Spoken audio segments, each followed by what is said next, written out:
Hello everybody, welcome back to Devil's Liminal, a early access game I received a free key from Keymailer. It is a eerie horror visual novel, and we are following Margot through her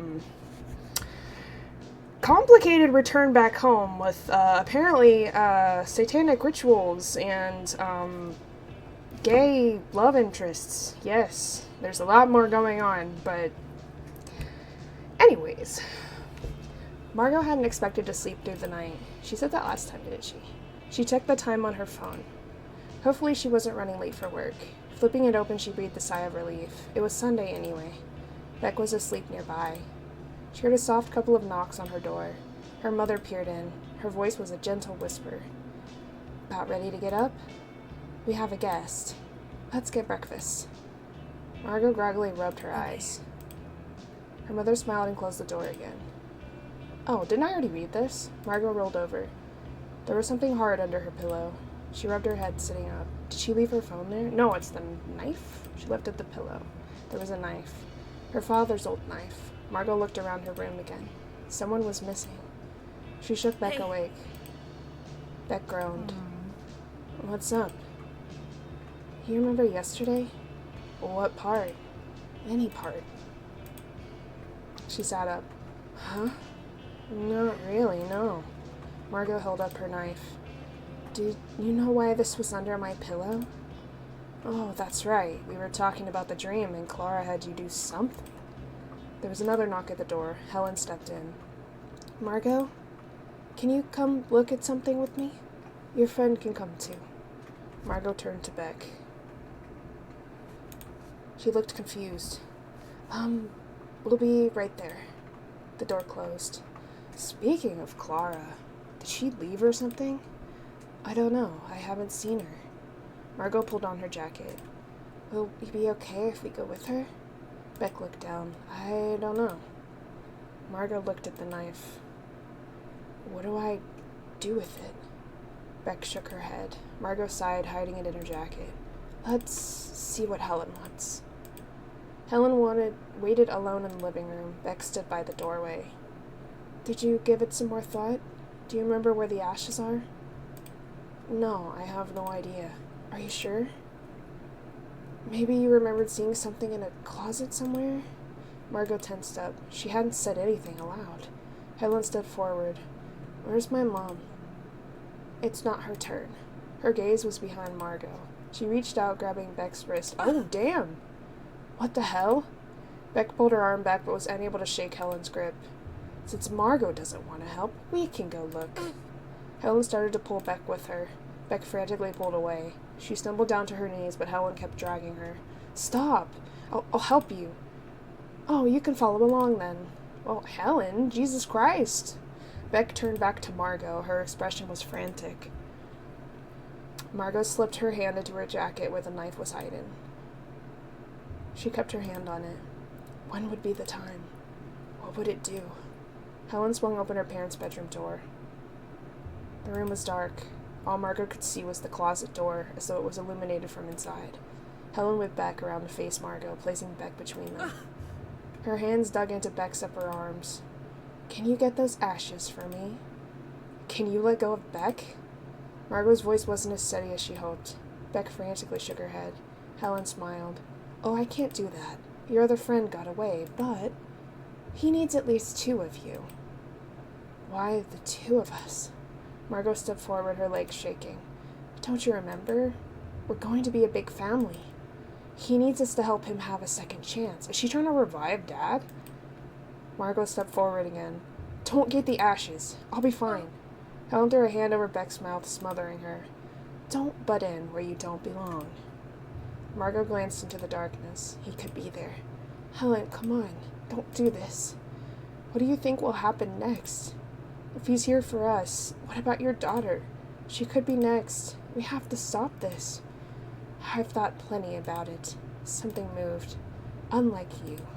He knows you never thought about him. When he was dying, you didn't care at all. You didn't try to call him once in the hospital. Well, yeah, maybe because he was a dick. Out from the dark, something fleshly snaked into view. Her attention was torn between the movement, Helen, and Beck. That's not true. Why are you lying now? You think he wouldn't know? The fleshly thing seemed like a hand guided along by an arm of unending joints, its fingers outstretched and flexed. It continued to extend further across the floor, leaving a residue on the carpet, towards Beck's feet. I tried. Beck followed Margot's gaze. Her eyes were wide. The fist stretched out its fingers. Even through Helen's hand, Margot could hear Beck's muffled yell. Oh, the hands! Margot! Oh, shit! Margot reached inside her jacket, pulling out the knife. It felt unsteady in her hand, like she could drop it if she didn't focus on holding it. She hadn't realized how much she was trembling. What did she need to do? It's here! Helen's fingers clawed deeper into Beck's arm and face. She gasped from the pain. What are you going to do? Don't hurt him! She looked frantic. Margot dropped to her knees on the ground. The fingers kept growing. They kept spreading. Margot panicked. She felt frozen to the spot. She wasn't going to be fast enough. Even if she wasn't brave enough. Before Margot could move, Helen slammed to the ground, her head cracking against the door. What the fuck? What the fuck? Beck screamed, kicking herself free of Helen. Margot reached out her free hand, trying to help Beck up. They both stumbled back down as they were dragged into the darkened part of the room. Her eyes slowly adjusted. As she could see more, she realized she wasn't looking at her parents' bedroom anymore. It was that small, old apartment living room. She didn't see Helen, but she could hear her. You're squishing me. I can't breathe. Margot felt herself struggling to breathe as well. She could only... Margot placed her hand against her chest. Now wasn't the time. She had to focus. Beck? Are you okay? Are your arms okay?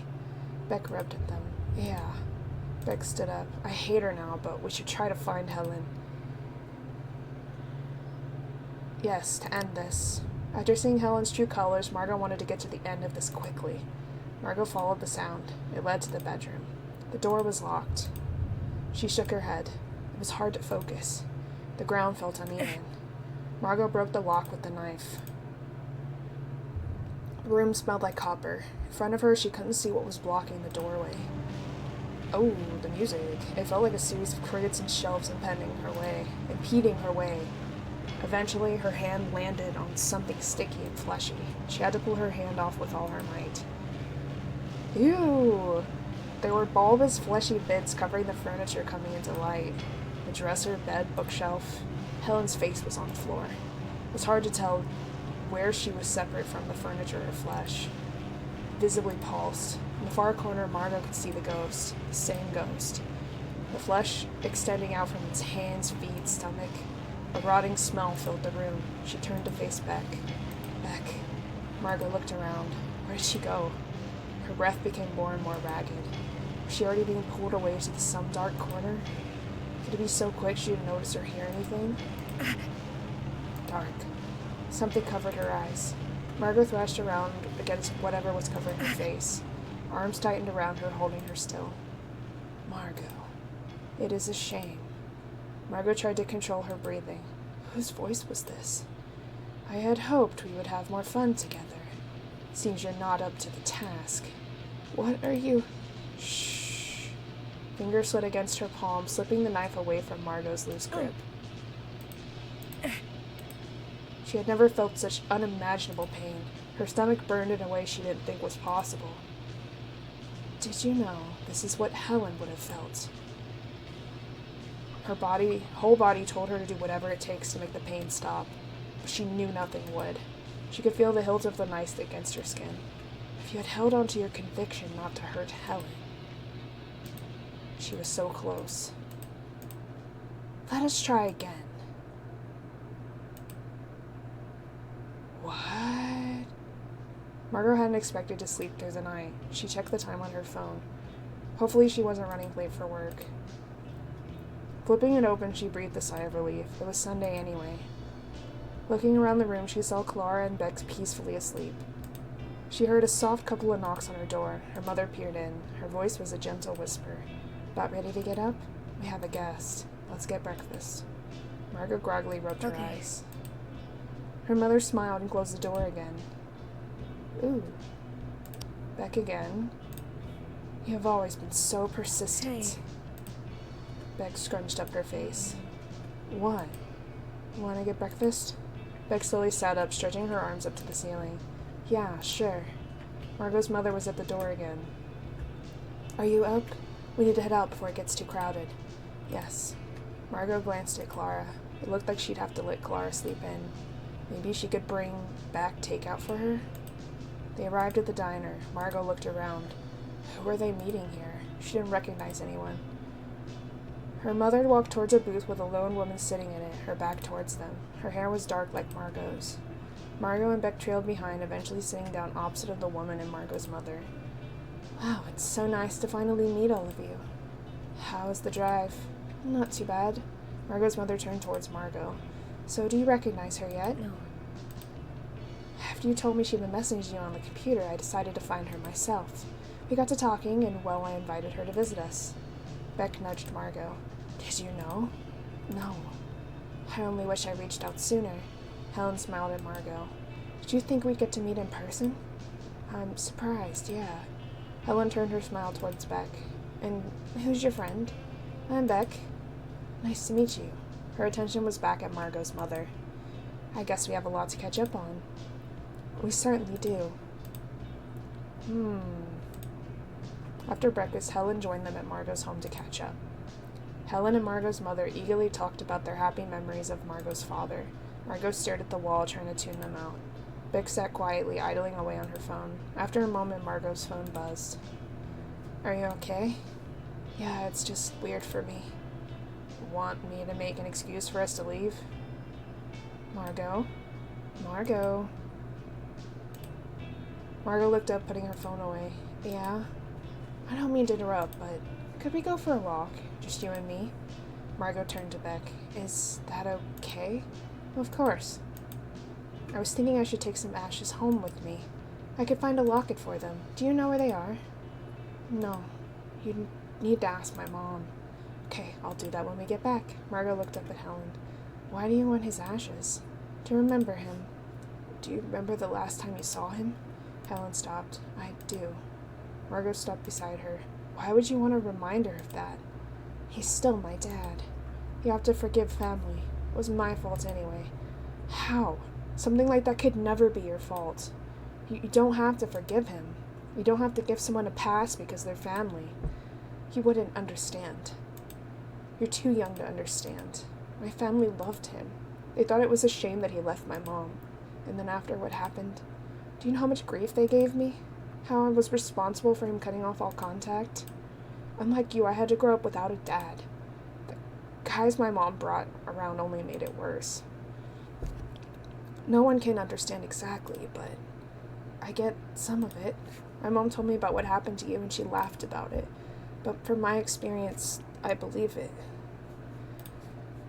He was weird to me too.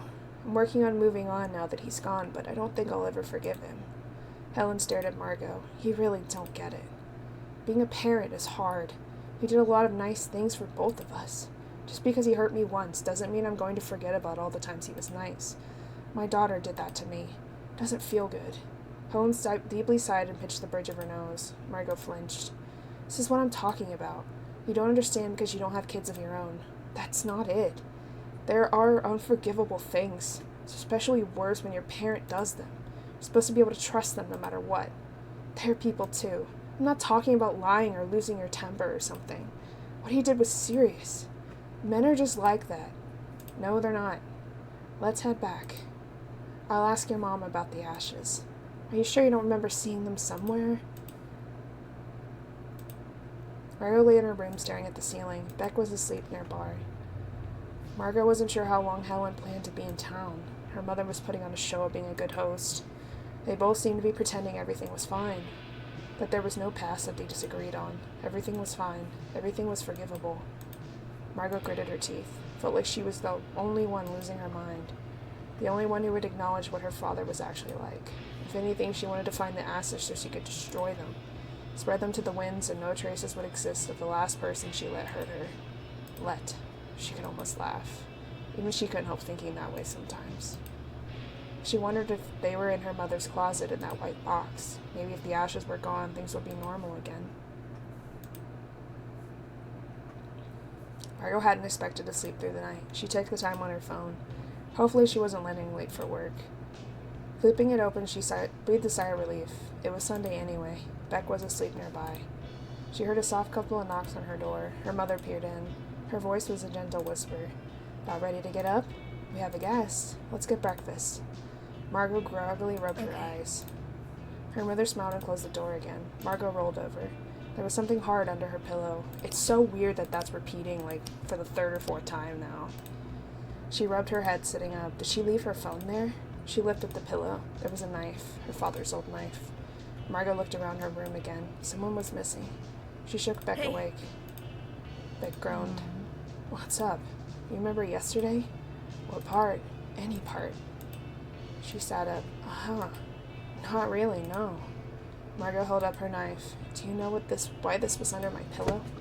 Oh, that's right. We were talking about the dream and Clara had you do something. There was another knock at the door. Helen stepped in.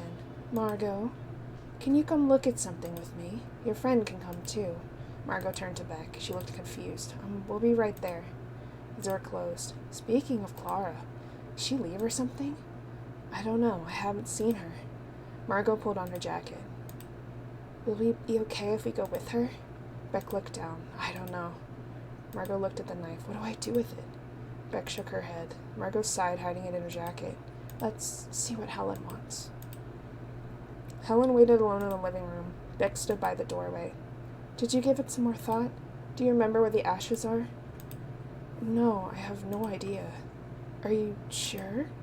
Maybe you remembered seeing something in a closet somewhere? Margot tensed up. She hadn't said anything aloud. Helen stepped forward. Where's my mom? It's not her turn. Her gaze was behind Margot. She reached out, grabbing Beck's wrist. What the hell? Beck pulled her arm back, but was unable to shake Helen's grip. Since Margot doesn't want to help, we can go look. Helen started to pull Beck with her. Beck frantically pulled away. She stumbled down to her knees, but Helen kept dragging her. Stop! I'll help you. Oh, you can follow along, then. Beck turned back to Margot. Her expression was frantic. Margot slipped her hand into her jacket where the knife was hidden. She kept her hand on it. When would be the time? What would it do? Helen swung open her parents' bedroom door. The room was dark. All Margot could see was the closet door, as though it was illuminated from inside. Helen whipped back around to face Margot, placing Beck between them. Her hands dug into Beck's upper arms. Can you get those ashes for me? Can you let go of Beck? Margot's voice wasn't as steady as she hoped. Beck frantically shook her head. Helen smiled. Oh, I can't do that. Your other friend got away, but he needs at least two of you. Why the two of us? Margot stepped forward, her legs shaking. Don't you remember? We're going to be a big family.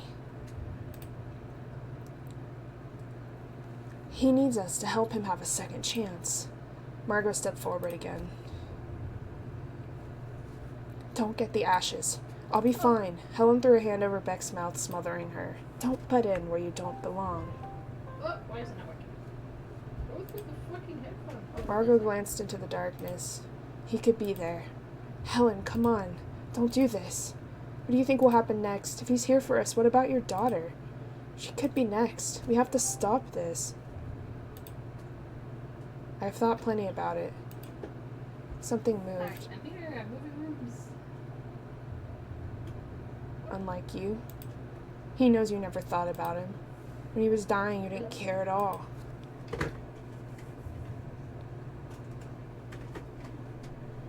You didn't try to call him once in the hospital. What? Out from the dark, something fleshy snaked into view. Her attention was torn between the movement, Helen, and Beck. It's not true. Why are you lying now? You think he wouldn't know? The fleshy thing seemed like a hand guiding along by an arm of unending joints, its fingers outstretched and flexed. Continued to extend further across the floor, leaving a residue on the carpet, towards Beck's feet. I tried. Beck followed Margot's gaze. Her eyes were wide. The fist stretched out its fingers. Even through Helen's hand, Margot could hear Beck's muffled yell. The knife! Margot! Margot reached inside her jacket, pulling out the knife. It felt unsteady in her hand, like she could drop it. She didn't focus on holding it. She hadn't realized how much she was trembling. What did she need to It's do? here! Helen's fingers clawed deeper into Beck's arm and face. She gasped from the pain. What are you gonna do? Don't hurt him. She looked frantic. Margot dropped to her knees on the ground. The fingers kept growing. They kept spreading. Margot panicked. She felt frozen to the spot. She wasn't going to be fast enough. Even if she wasn't brave enough. Before Margot could move, Helen slammed to the ground, her head cracking against the doorway. Beck screamed, kicking herself free of Helen. Margot reached out to her free hand, trying to help Beck up. They both stumbled back down as they were dragged into the darkened part of the room. Her eyes slowly adjusted. As she could see more, she realized she wasn't looking at her parents' bedroom anymore. It was that small, old apartment living room. She didn't see Helen, but she could hear her. You're squishing me. I can't breathe. Margot felt herself struggling to breathe as well. Margot placed her hand against her chest. Now wasn't the time. She had to focus.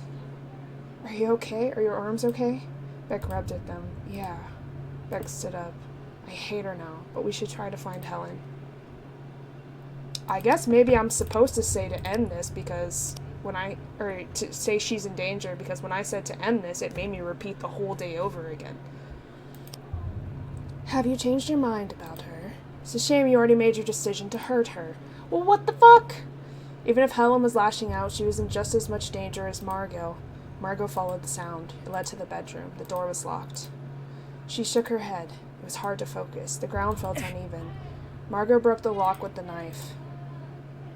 The room smelled like copper. In front of her, she couldn't see what was blocking the doorway. It felt like a series of crates and shelves impeding her way. Eventually, her hand landed on something sticky and fleshy. She had to pull her hand off with all her might. There were bulbous, fleshy bits covering the furniture coming into light. This all looks the same. The dresser, bed, bookshelf. Helen's face was on the floor. It was hard to tell where she was separate from the furniture or flesh. Visibly pulsed. In the far corner, Margot could see the ghost. The same ghost. The flesh extending out from its hands, feet, stomach. A rotting smell filled the room. She turned to face Beck. Beck. Margot looked around. Where did she go? Her breath became more and more ragged. Was she already pulled away to some dark corner? Could it be so quick she didn't notice or hear anything? Dark. Something covered her eyes. Margot thrashed around against whatever was covering her face. Shh. You need to close your eyes to see it. There is a red spot that must be cut out. Margot tried to control her breathing. This is different. Whose voice was this? Then what? You have to consume it. It is energy. You mean eat it? She felt nauseous enough already from the smell. What do you mean? Her eyes were uncovered. They were gone. Who? Margot closed her eyes. She could see it. Ooh! The red spot. A large pustule lay on the edge of the bed. Margot carefully stepped over the flesh on her way to it. She held out her knife. She quickly peeked behind her. Beck was still nowhere to be seen. What could have happened? Panic rose in her. She stopped thinking. She started cutting. It was sticky. Terrible gas emitted from it. Her throat burned. Don't. It's my only connection. Margot kept cutting and cutting, only meeting more and more resistance. She could hear Helen screaming and screaming. In the corner of her eye, she saw movement. The main body of the ghost shambled towards her, the flesh folding and piling up behind it. It grabbed her free hand. Margot tugged away, focusing on cutting the pustule open. She could see the red inside of it glowing through the veins. Grabbed her legs. Blood started seeping from the sack. She fell to her knees, her face sticking to the flesh. She felt the blood trickle past her face and neck. It started hemorrhaging out from where she stabbed. She felt the hands on her throat. She saw the light in the sack unfiltered. The fluid on it burned. She stuck her arm through the hole, trying to grab for something warm. One movement, she ripped out a piece and bit down on it. It was nauseating, like uncooked meat. All fat, bone, and sinew. The strings of tendon stuck to her teeth and throat, threatening to choke her if she swallowed. She gagged, coughing up vomit. She had to finish this. She had to. She was so close.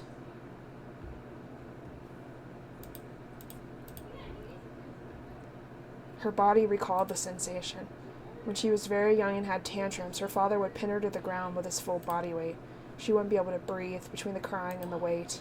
She was afraid of dying and would try to gasp out that she couldn't breathe, but like neither of her parents would really care. She would go to kindergarten the next day with bruises on her little body. Teachers never said anything. No one ever said anything. Was it normal to always be afraid? She could only assume as much. Damn. Oh, it's finally Monday. Okay. Margot gasped. She sat up in her bed. Every part of her ached. Oh, my bad. She looked down, feeling her fingers stick together. Blood. There was so much blood. Oh my god, I see it on the bed. Oh. Her body was covered. Hands shaking, she picked up her phone. In the reflection of the black screen, she could see her face was almost covered. If anything, with the pain she felt, she was surprised there was still skin on her hands and arms. Slowly she reached behind her, her hand crooked under her pillow, her fingers passing over leather and metal. The knife was still there in its sheath. She pulled the blade out. It was equally covered. Could it have cut her? She gently placed the blade against her hand. Nothing. She progressively pressed harder. Still nothing. She put it back in its sheath. Margot heard a stifled scream. She turned to see Beck also sitting up in the pile of blankets on the ground. Her hands covered her mouth, her eyes wide. Margot. Are you okay? Yeah? Jesus, that's so much. I think so. Margot looked back down at her hands and bedding. I feel pretty sore, though. Why? Why is there so much blood? Are you hurt? I don't think I am. Beck leaned over, her hands on the edge of the bed. Tentatively, she reached out her hand and held Margot's. She carefully moved Margot's hand around, examining every angle. Margot noticed the dried blood flaking off of onto Beck. Does this hurt at all? No. They sat quietly for a moment, Margot's hand still in Beck's. After what happened, the warmth from her was reassuring. After what happened... Do you remember what happened? The dream. Beck looked up at Margot. Does this mean you did it? Is this blood from the ghost, or... I don't know. Margot winced. Did that mean that her sister was actually here? Or that she actually ate whatever that thing was? Her stomach churned at the thought.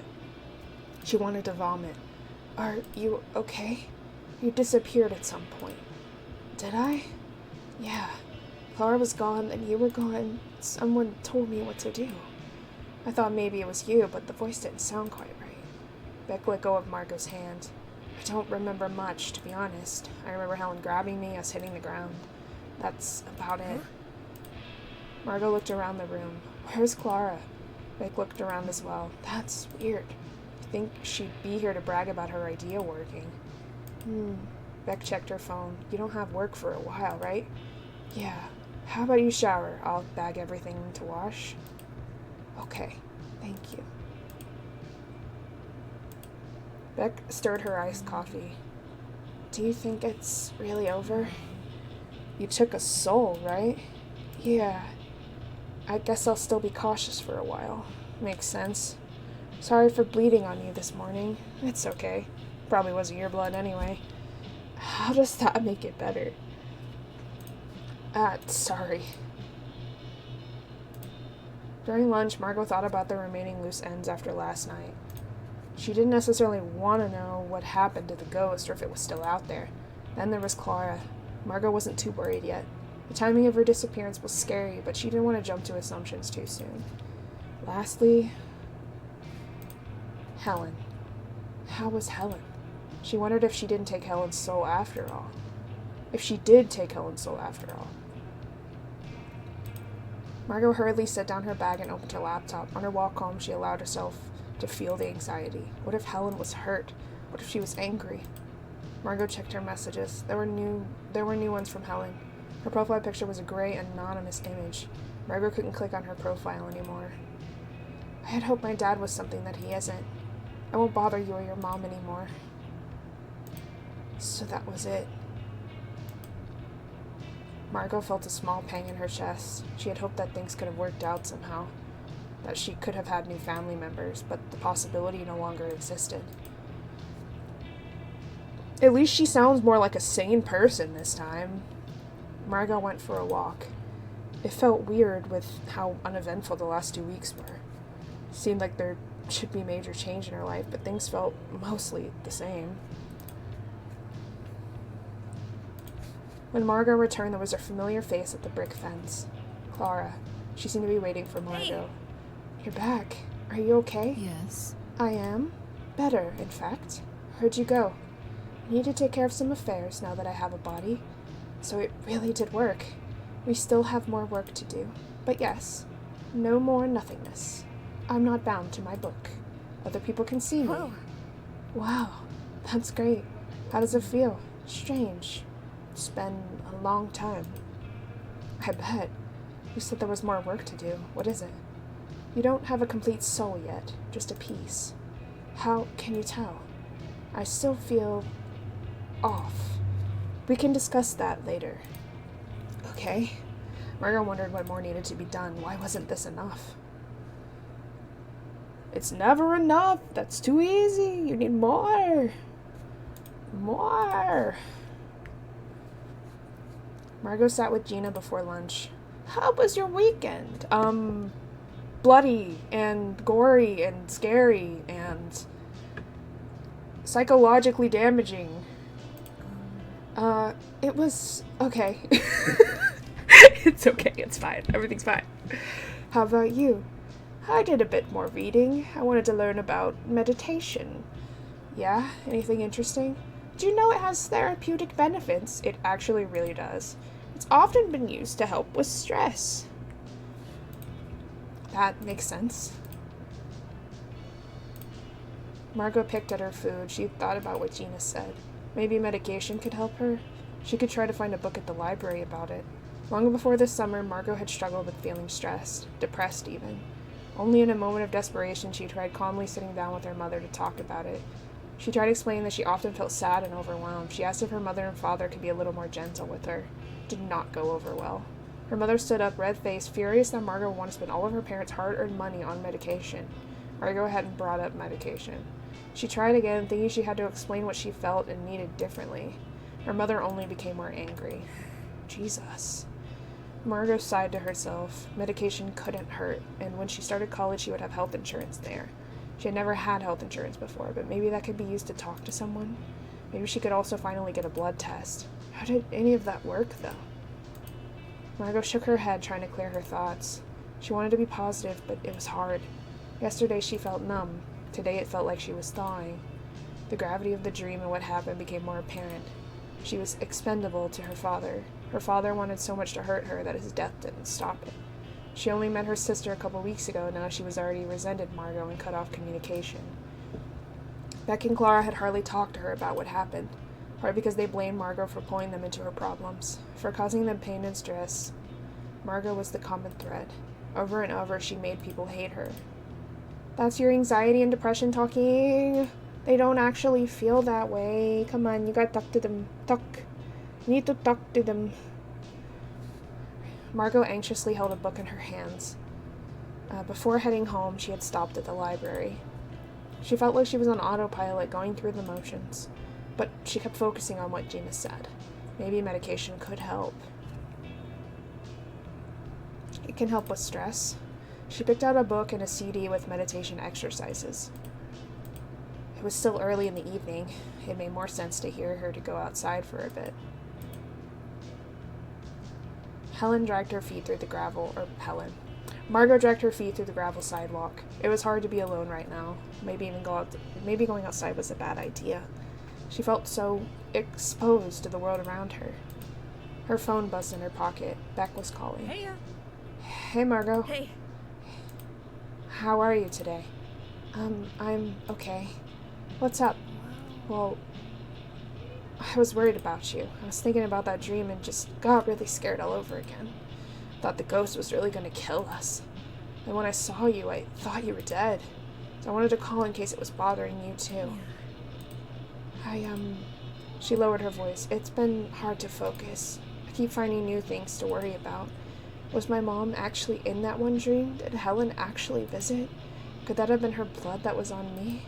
I have no way of knowing if my niece will be okay or if the ghost could come after anyone else. Margot stopped in a lonely corner of the neighborhood. It feels like there's something wrong with me. Something about me that makes my family hate me so much. Makes my dad want to hurt me. Margot. There's nothing wrong with you. It's like bad people try to figure out what your weaknesses are, right? You want to keep your family and friends safe, so he's using that against you. Margot mulled over Beck's words. A stubborn part of her brain wanted to argue with her. She simply didn't understand. But Margot was just responsible. Her parents were justified. She was too thoughtless and only hurt other people. But she had no real reason to argue with Beck. Okay. I wish I wasn't putting you in danger, too. I told you I want to help you. I guess I don't fully understand why. Well, I relate. My dad doesn't care if I die either. Sorry. It's okay. It just feels like seeing what's happening with you is the same story playing over and over again. Parents using and throwing away their kids. I want it to end.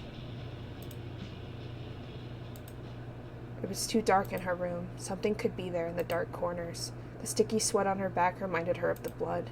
She wanted to tell Helen. She wanted to tell her father. After he was admitted to the hospital, she called between each class. Every time she called, a nurse would answer and laugh. Oh, he's eating now. Oh, he's sleeping now. Every time her blood would boil. That laugh. Why did they find so funny about a daughter frantically trying to call her father in the hospital? Why wouldn't anyone let her talk to him? He died that same night. Margot set a timer on her phone. The first prompt was to try quieting her mind for 5 minutes.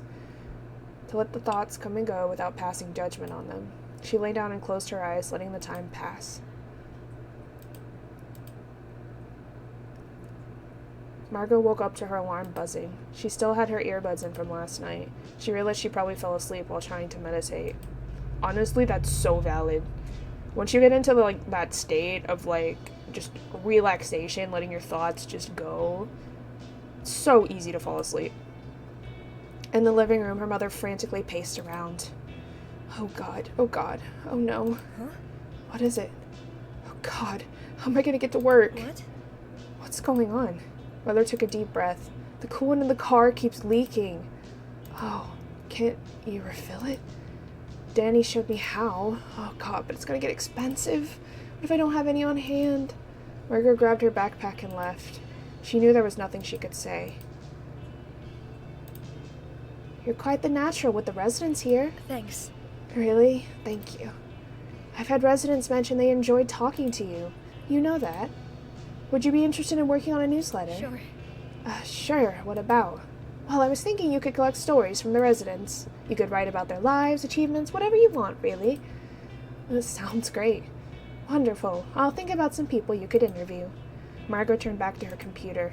Be nice to learn more about the residents. Her phone buzzed, snapping her out of her thoughts. Want to go to the 4th of July festival? Invite your friends too. Sure, that'll be fun. Yes.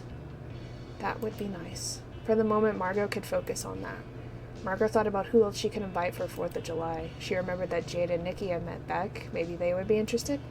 Is that something that Clara would consider doing?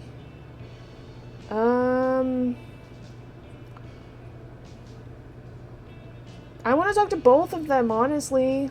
Jade's really chill, but Nikki knows us better, I think. She also knows about me and, Margot, main character, as and Beck have a thing. So that might be helpful. She messaged Nikki. Hey, you doing anything for 4th of July? Yeah, sorry, busy. Oh, cool, what are you gonna do? Nothing big, just a party. Nikki's response was uncharacteristically curt, but Nikki has other friends. Someone probably invited her to a barbecue or something before Margot thought to text her. Okay, well, never mind. Jade. She messaged Jade. Hey, do you have 4th of July plans? I was gonna go to the town festival. What's up? Me too. Want to meet up there? Sure. I guess we get to have more Jade conversation. That's cool. Clara stood by the brick fence outside of Margot's house. Hey. I thought of something I need your help with. Sure. Sure, what is it? What's that thing you have? Is it a phone? Margot pulled out her phone. This? Yes. Now that I can come and go, do you think I should have one? Yeah, it's pretty useful. How do I get one? Well, Do you have any money? no. Margot tried to hide a grimace, then it had to be cheap ones, right? Okay, no worries. I can get it for you. Clara smiled. I appreciate that. Seeing Clara smile made Margot feel bad for being stingy, but she did have to save for college. Clara sat on the bed exploring her phone. It was rare to see Clara so relaxed. It has games. It's like your laptop. There's internet and everything. Yeah. Yeah, it's just limited. Hmm. I hadn't thought that much daily life would change. I think I mentioned to you that I had only read about the internet once. I had snuck a magazine home. It had an article about the World Wide Web and the first thing ever written in HTML. It's so weird. I changed shortly after that, and here I am in the future seeing the results of that article. Can anyone make something in HTML? Yeah, it's really easy. Can you show me? Sure. Margot opened her laptop. By the way, want to go to a festival for 4th of July? What? Tell me more about it. There will be fireworks, food, games, rides. Beck invited us to come with her. I texted other people to come too. Clara nodded slowly. I understand if that's too much too soon. No, I'd like to go. I haven't been to something like that. I think you'll like it. Okay. I'm gonna save again. What is this? Margot jolted awake. Get up. Now. Look at this. Margot shuffled into Santa's and followed her mother outside. The car hood was open. Margot looked at it. She wasn't sure what she was supposed to be seeing. It's not leaking anymore. There's a new tube. Did you touch it? Do not touch the car. I can't believe this. If I can't get to work, then we lose the house. It's not leaking anymore. Isn't that a good thing? Do not touch the car.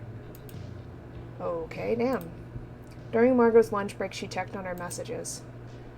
Letting you know we're meeting up tomorrow, just in case you're able to join last minute. That was nice of Karina. Margot wished she could join. She wasn't sure what to say. Wish I could. Hope I can see you guys later this summer. Margot sighed. It was hard to keep up with people. At least she did have 4th of July plans now. She opened her text and typed a message to Beck.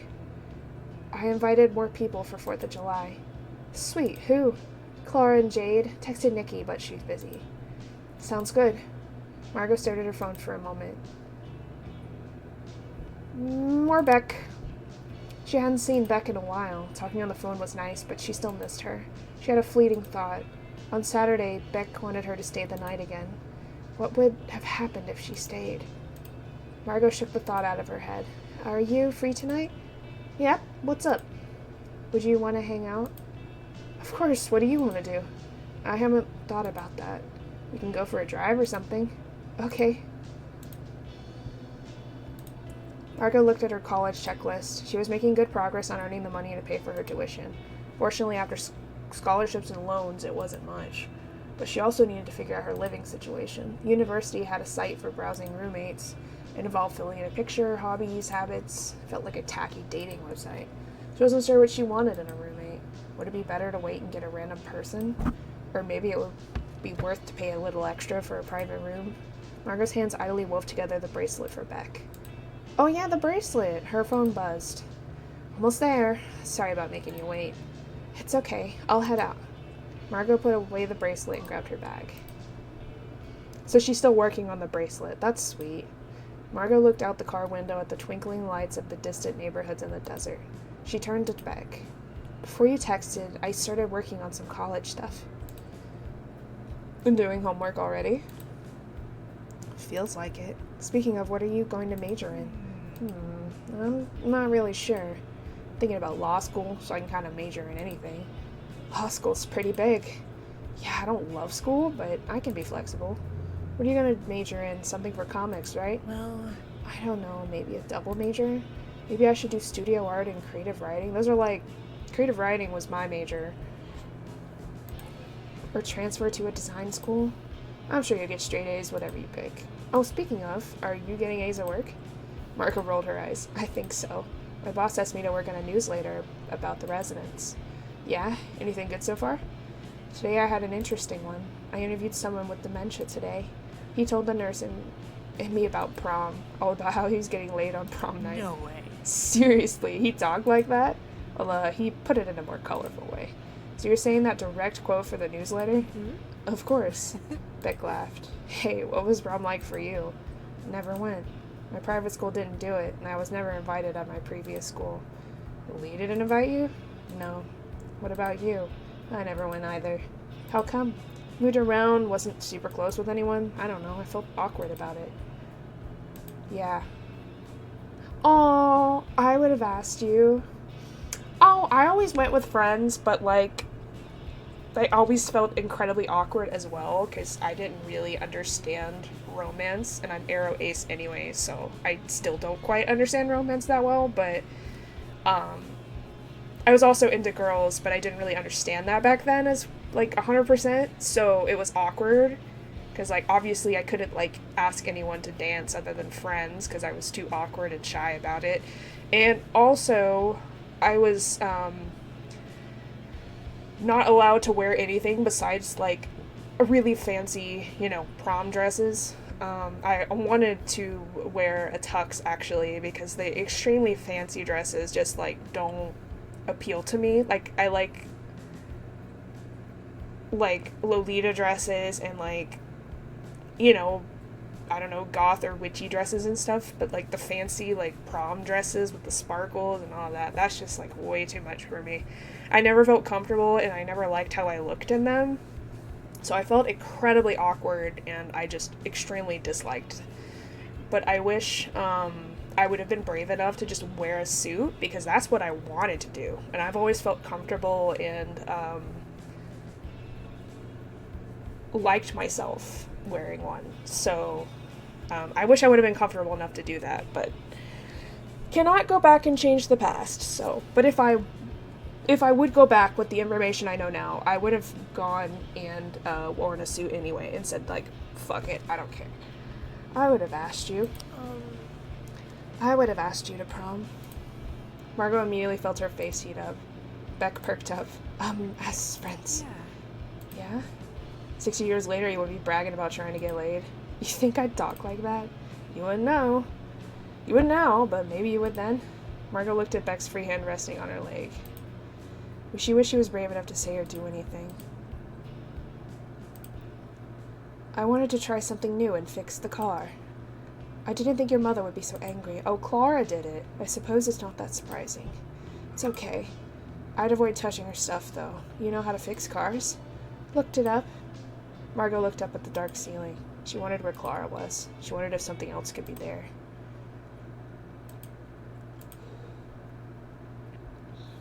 Well, that was nice of her to try. Margot? Margot froze at the door. She was about to leave for work. Danny wants to invite us over for a barbecue at his place tonight. Do you want to come? You can bring a friend. Okay. Bring Beck? I guess Beck. Who is that? She visited here? She tried to shake your hand. She's the one with the convertible. Oh. Are you sure she isn't too good for a barbecue? She'll get culture shock. Why? She's really down to earth. Like, her mom's rich, but she's like a down to earth person. Margot sat with Erica at lunch. Finally finished putting up the decorations today. Feels like we've been working on them all week. What does the Veterans Home usually do for 4th of July? Town typically helps us put together a barbecue potluck and have an event for the families on the lawn. It's pretty nice having all the kids and grandkids come by for a big event. You have any plans for the weekend? Yeah, I'm going to the festival at the fairgrounds. That sounds fun. What about you? After the barbecue, I'm going to visit my daughter. She recently had a baby, so I plan to help her around the house. We're heading back to her desk. Margot texted Beck. Want to hang out after work? My mom's boyfriend's having a barbecue. Oh, weird. I can come. Margot immediately felt relieved. She didn't want to be alone with her mother and Danny. After work, Margot's mother drove the three of them to Danny's. They sat in silence. Beck cleared her throat. Mrs. Silva, Margot mentioned that you started a new job recently. How is it? I'm on my feet all day. Margot has a cushy office job. Are you working? Sort of. Oh. It was silent again. Beck glanced at Margot, then pulled out her phone. Did I say something wrong? My mom isn't great at small talk. They pulled up to Danny's house. It was a modest, newer home. Margot's mother led them to his backyard. Ines, great to see you! They kissed, and Danny handed her a small wad of cash. For your services. They laughed. Margot felt like gagging at the joke. What's that for? I've been selling some things to Danny. He owns a pawn shop. Yeah, I'm aware. I recognize you. Nice to see you again. Sorry. Who's your friend? Hey. I'm Beck. Nice to meet you. She held out her hand for Danny to shake it. Danny turned back to Margot's mother. So, can I get you something to drink? Tell me more about your new job. Oh, it's great. After a bit, everyone sat with their burgers. Hi, Mom. Can I help you? I just looked down and she's just staring at me. What are you doing? What are you doing, Mom? So, Margot, Ines has been really bragging about you going to a great college. What are you going to major in? Well, Probably art. I want to make comics. Why don't you major in something that makes money? Oh, I hate people who are like this. He laughed a bit. What did you major in? Who, me? I only went to the school of hard knocks. I got my business here, and I learned everything I needed to on the job. Beck and I were talking about college recently. You wanted to go to law school, right? Yeah. Yeah. With all those piercings? Piercings can be taken out. How did you decide on law school? My mom's a lawyer. I always thought it sounded interesting when she talks about it. Future lawyer and a private school girl. Danny winked to Margot's mother. Must be hard to hang out with country folks like us. Not really. Margot walked with Beck to her car. hey. Do you ever feel out of place around me? Huh? What do you mean? Well, I started thinking when your mom and Danny were talking about college with us. We come from different backgrounds. Is it weird for you? It's fine. I got used to that kind of thing in private school. Some of the other people there talked about parents having CEOs and knowing politics. Hi, Mom. What doing? What doing? She wants attention. But if I'm there too, that has to mean we're equal in a way. Hi, honey. Here, I have idea. Here. I take pillow, put here. You sit on pillow. Maybe. Come here. Come here, jumpies. You can jumpies. I believe. Jumpies. Jumpies, come on. You can do it. Jump. Jump. Jump. You can do it. Come here. Come here. Get up here. Come on. Come on. Come here, Mom. What are you doing? What are you doing? I'm trying to help. Come here.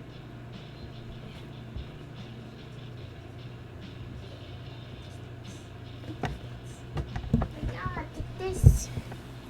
You're fine. You're fine.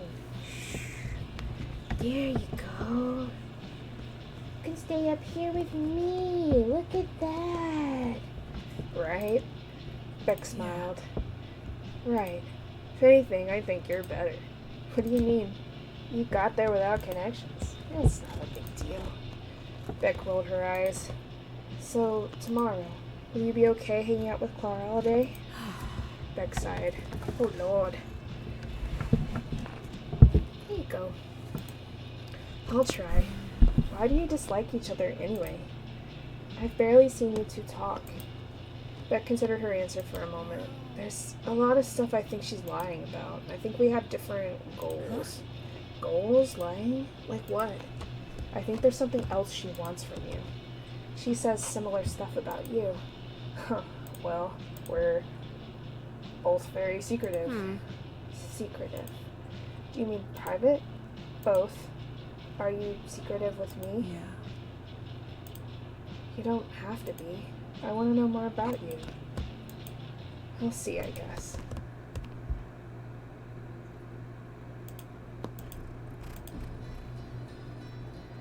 In your life, you have made relationships with people you do not trust. Why? Perhaps you have learned it from your parents in another lifetime. After a lifetime of hearing your father's tall tales and your mother's refusal to explain her actions, you have left the nest, but it still feels normal, does it not? You have trained to ignore your instinct to question, to be wary of those who will not answer. Instead, you stay. You develop a habit of hoping they will one day give you answers. How could you not? As a child, you clung to the hope that your parents would not hurt you, that it was all to protect you. They never did. They never will. And now you find yourself in this familiar situation. It feels like a new chance to finally receive closure. Maybe this time it was to protect you. Repetition of history, but this time in your favor. Not this time, then there's next time. Next time and next time again. Oh, I hate that. Forever. Is that Helen? Damn, I hate it. Since last week, Margot struggled looking in the mirror. She inspected her face and clothes. Every unexpected shadow on her body looked like blood. Every unlit corner had a fleshy hand stretching its fingers out towards her. Today she needed to practice breathing deeply. She focused on the sensation of her fingers waving her hair into a braid. She thought about the meditation exercises. Today would be a good day. Are you secretive with me? Yes. Why did Beck have to be secretive about? She had already admitted some pretty big things to Margot. Dark corner of Margot's mind wondered if there was an ulterior motive. To make Margot feel like she had to earn knowing more about Beck.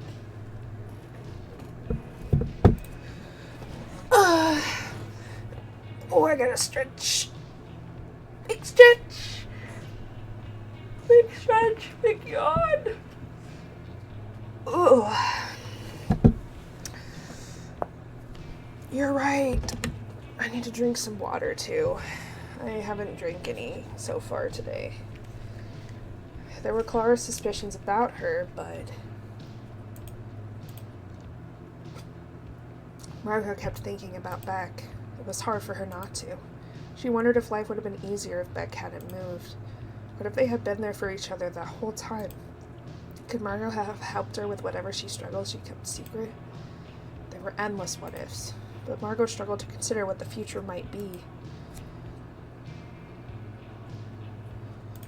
Before heading out the door, she slipped the bracelet into her pocket.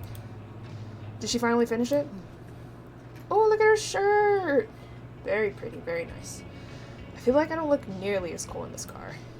Oh, look at her braid! And her plaid! Yes! Are you really worried about that? Well, maybe a little. Margot laughed. Beck borrowed her mother's car to pick everyone up. First up had been Margot and Clara. Margot looked at Beck's outfit. Your dress is cute. I've never seen you wear one before. Beck's face immediately turned red. Do you like it? Yeah. I like your outfit, especially your hair. Margot smiled. Oh, look at her shirt. Oh, she's so pretty. I haven't been in a car for a long time. The neighborhood looks so different. Margot was concerned Beck and Clara would butt heads. Fortunately, things were going smoothly so far. What do you want to do when we get there? Get churros. Rides.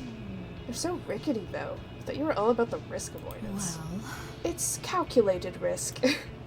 The food can't be up to health code regulation. Yeah, of course not. That's why it's all fried. Next up was Jade. Jade, this is my friend Clara. Hey, nice to meet you. You too. Did you go to high school? Here? I don't recognize you. I was homeschooled. She's a friend of a friend from private school. Oh, cool. How's your summer been, Clara? It's been fine. Are you heading off to college too? I'm undecided. That's okay. I have a few friends who are waiting a year too. I'm nervous. Jade had left for a moment to talk to other friends at the festival. There's so many people. I don't know how to talk to any of them. It's okay. With Jade, just ask her about anime or video games. What does that mean? Clara glanced away. I want to try some of the games. Beck leaned in. Want some of my tickets? I could show you some winning strategies. Okay. The three of them walked to a nearby booth. The teenager running it demonstrated how to toss the ball into a bucket without it bouncing out. Oh, this one's easy. Beck threw the ball in, with it almost bouncing back out into her face. Shit. Clara rolled her eyes. Can you show me again? The booth employee complied with Clara studying her technique closely. She then tried but threw it past the bucket. Margot took the ball next. Carefully, she aimed it at the rim of the bucket and scored. How did you do that? You're so restrained. 2 more to get a prize. What prize are you gonna get? This bear. There was a torso-sized bear, more notably a torso-sized bear that had legs even longer than his body. Dang, look at that thing. Legs for days. It's perfect. I can win this bear. After a few more tries, Margot clinched the victory. The bear was hers. Oh. Well, you see, I like Beck better, but Clara's the one that really wants the bear, so. Here. For you. Margot held out the bear to Clara. Really? For me? Yeah, if you want it. Ugh, take the bear. I'm so jealous. Clara held the bear in her arms, its legs draped on the ground. Do you want me to take it back to the car for you? No. I'm holding it. Alright, we did Clara's thing. Now it's churro time. Margot laughed. Alright, let's find some. I haven't tried eating anything yet. If I had to pick my first food in years, I would consider a churro. What about your last meal? Churro last meal? First and last meal. For my last meal, I'd pick something expensive. Do they give you a budget for that? How does it work? I can look it up. Beck ordered at the stand. Margot and Clara eagerly stared at Clara's phone, waiting for the search results to load. After a moment, Beck returned. She had a large paper bag in one hand. In her other, she held an already half-eaten churro. Look at these. They're huge. Like the length of my forearm. She leaned over to look at Clara's phone. So what'd you find out? Depends on the state. Huh. Okay, no more grim stuff. Now it's my turn. What do you want to do? Margot looked up and around, trying to decide what looked interesting. In the process, she saw Nikki. Oh, let's say hi to Nikki. Margot nudged her way through the crowd. Hey, you made it to the festival. Nikki jumped a little. Oh, hey, Margot. Did you come with other people? That's a little nosy. I was just wondering if there's anyone else from school here. I'm back. She went with me. Oh, shit, dog. Aw, shit, dog. That's why she didn't want to tell her. Aw, shit, dog. Aw, shit, dog. You can eat us, delete a spot. Thank you. Aw, shit, dog. I did not see that coming. He had 2 drinks in his hands. He handed the second soda to Nikki. Nikki and Margot both stared at him. Oh. Hey, Margot. You came with Lee? Yeah, me and Nikki are dating now. He put his arm around Nikki's shoulder, pulling her closer. You make a good couple, right? Should have asked her out sooner. He kissed Nikki on the cheek. Nikki giggled nervously. You're embarrassing me. What, I can't kiss my new hot girlfriend? Quit it. I felt like Lee was making eye contact with Margot the entire time. I'm gonna check on people. See you around. Hey! Margot hurried away. She realized she was lost in the crowd. She looked around, getting more and more panicked. It's probably a bad idea to suddenly run off without Beck and Clara, but she was overwhelmed. She didn't really think about it. There was a hand on her shoulder. Margot, where did everyone else go? Oh, they're playing some games. Jade frowned. What's wrong? You look really upset. I ran into Nikki and Lee. They're dating. Jade shook her head. Gross. I'm sorry. When I saw him at the theater, I knew he was being a creep to you. Where he left, he tried bragging to me about being there with you. Told him as long as you were happy, I was happy for you. He got mad and asked me, what about my happiness? Jade sighed. He's a selfish idiot. Nikki does a lot of dumb stuff. Don't worry about them. Did you text Beck and Clara? Margot shook her head. Okay, how about you text them, then we get ice cream and look for them. Sound good? Margot nodded. After a while, Margot and Jade spotted them in the crowd. Beck looked up. Margot! She pushed through the crowd, running over to Margot. You okay? I couldn't find you. Yeah, Jade helped me. You okay now? Yeah. Alright, I need to sit for a bit. Clara caught up. Clara, want to sit with me? Sure. We'll see you two later then. Jade led Clara to the lawn where families had their blankets laid out. Margot wondered what they'd talk about. Beck turned to Margot. Want to go on the Ferris wheel? Yeah. On the Ferris wheel, Margot looked around. Past the fairgrounds, the world was dark. From the top, she could see some scattered lights from the town. You've been a little quiet. That was your ex back there, right? Yeah. It was just jarring to see him with Nikki, of all people. He was being so nice to her. Much nicer than he ever was to me. I guess it made me start thinking, ugh, it sounds so cheesy. But I guess I started wondering if the problem is me. He's capable of being nice when he's with Nikki. My mom's capable of being nice when she's with Danny.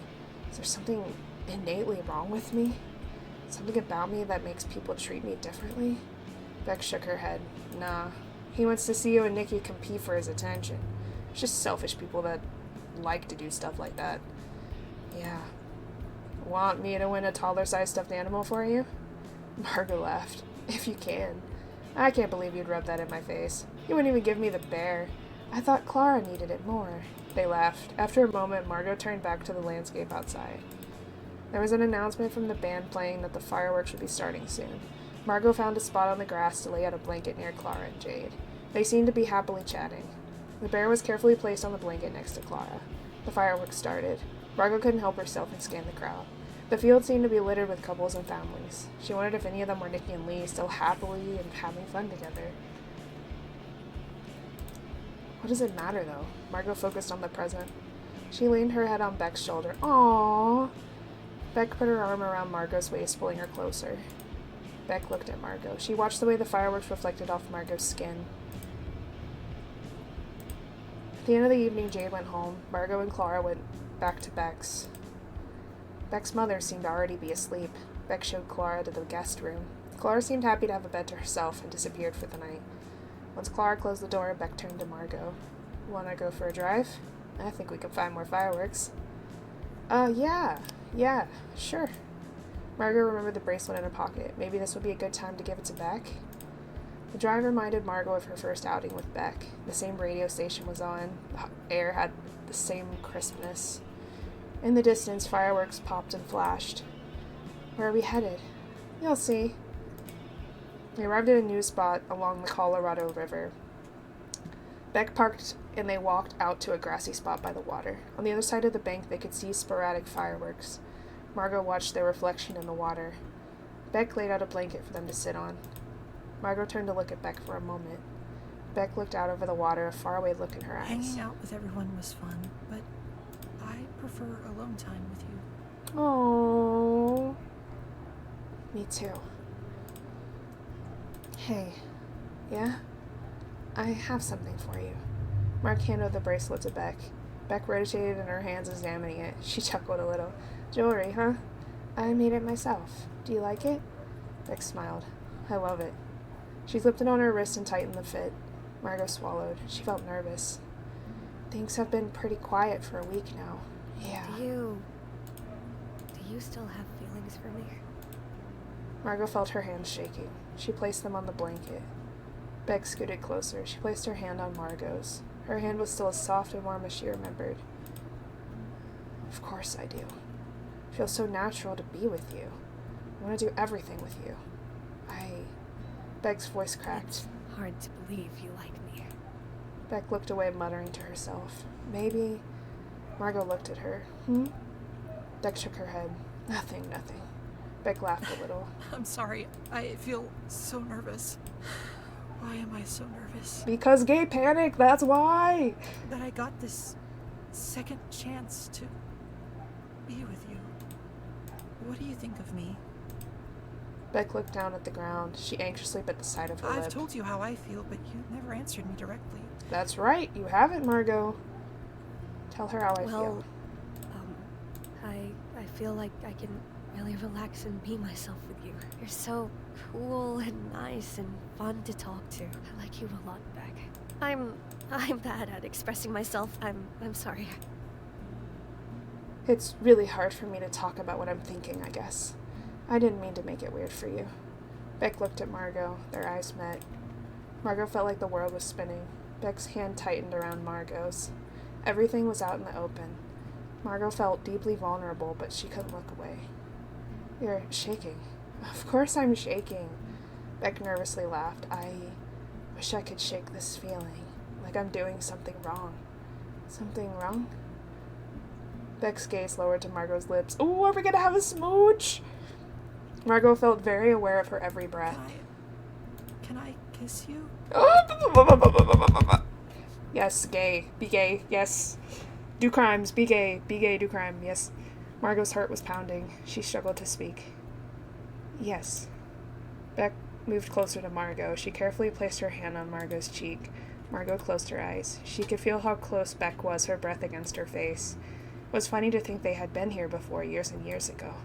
Of course, it was different then. They were two little kids on the bus. She was her first kiss. Oh. Beck kissed Margot's cheek. Her lips grazed against her skin, leading to a kiss on the corner of her mouth. She could feel Beck's breath on her lips. How small the space was between them. How much she wanted to occupy that space with her. Margot leaned closer. Their lips met. Beck's hand slipped to the back of Margot's neck, pulling her even closer. In a place in the back of her mind, Margot wondered what secrets Beck may have. What could they be? Perhaps she should have listened to Clara. Maybe there was a more disquieting reason for why Beck had come back. After a moment, Beck pulled away slightly. Beck's voice was barely audible. She seemed to be talking more to herself than Margot. I hate when I have to be away from you. Margot, please, never leave me. I won't. I want us to Aww. be together. Margot felt herself grinning. You want me to be your girlfriend? I want to be your girlfriend. Margot opened her eyes. She leaned back at Beck to look at Beck. Beck was also Yeah. grinning. I'd like that. Really? Yeah. Oh, they're so sweet. They're so sweet and gay. Yes. I love it. I love it so much. Beck breathed a sigh of relief. She wrapped her arms around Margot, hugging her tightly. Margot returned the hug as best she My could. girlfriend. Beck repeated it to herself. I really like being able to say that. Me too. Margot looked around, wanting to commit the scene to memory. She looked at the black river reflecting the stars. Beck's face, the way the light reflected on her lip ring. Her eyes, her ruffled hair, her dress. The texture of the blanket under Margot's hands and legs. The sound of their breathing, the crickets in the distance. They examined each other in the dark. She vaguely realized they had barely looked at any fireworks. On the drive back, getting home and finally laying down to sleep, Beck hardly let go of Margot's hand. She felt like the whole evening had been a dream. That the moment she let go, she would wake up and their relationship would have been never started or existed. Maybe she was afraid that if Margot ever left her sight and touch, Margot would cease to exist.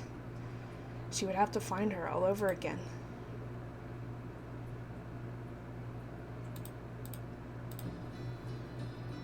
When Margot and Beck were fast asleep, Clara went for a walk. She had a suspicion. The walk was a long one, but she could take many forms. She knew where to go because she could smell the decay.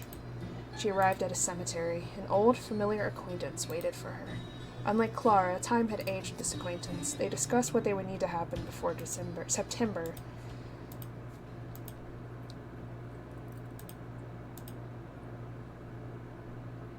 Margot slowly woke up, facing the window. It looked overcast outside. Was there a storm in the forecast? Rain so rarely. Behind her, Beck yawned. She pulled Margot closer. You awake? Yeah. Beck nuzzled into her hair. Good morning. Margot smiled. Morning. I had a nice dream. What was it? Well, I finally asked out this girl I really like. Yeah, what'd she say? Sure. She said, yeah, sure, whatever. Really? That's all she said? Yeah, weird, right? But I'll take what I can get. Margot laughed. Did you remember your dream? yeah. Yeah, actually. You've never mentioned your dreams before. I don't usually remember them. This one's still pretty clear to me, though. You were in it. We bumped into each other on a hike. Afterwards, we met up and started talking. It's a lot of the stuff we talked about before, like us meeting in kindergarten and the blood bond. Everything felt pretty much the same, but we were older. I don't know. I guess I do think a lot about if I ever had moved. If I never had moved, excuse me. What if we didn't stay friends? I think we'd always find a way to be friends. Margot put her hand over Beck's. I think so too. Margot fiddled with the bracelet on Beck's wrist. She could hear rain start to hit the window. Sunday and stormy outside. Kinda limits what we could do today. I'll make it up to you sometime this week. That's okay. I'm just happy to spend time with you. Me too. After waking up a bit more, they checked the guest room. Clara was gone, including the bear. Shh. She already left. Guess so. Where does she go when she's not with you? Margot could only shrug. They went downstairs for breakfast. The house was empty aside from them. In the kitchen, Beck started preparing breakfast. What do you like on pancakes? Apples? Okay. Huh. I've never put apples on a pancake. Interesting. Okay, and what does dating mean to you? What? We don't have to talk about that. No, it's fine. I was just caught off guard. Well,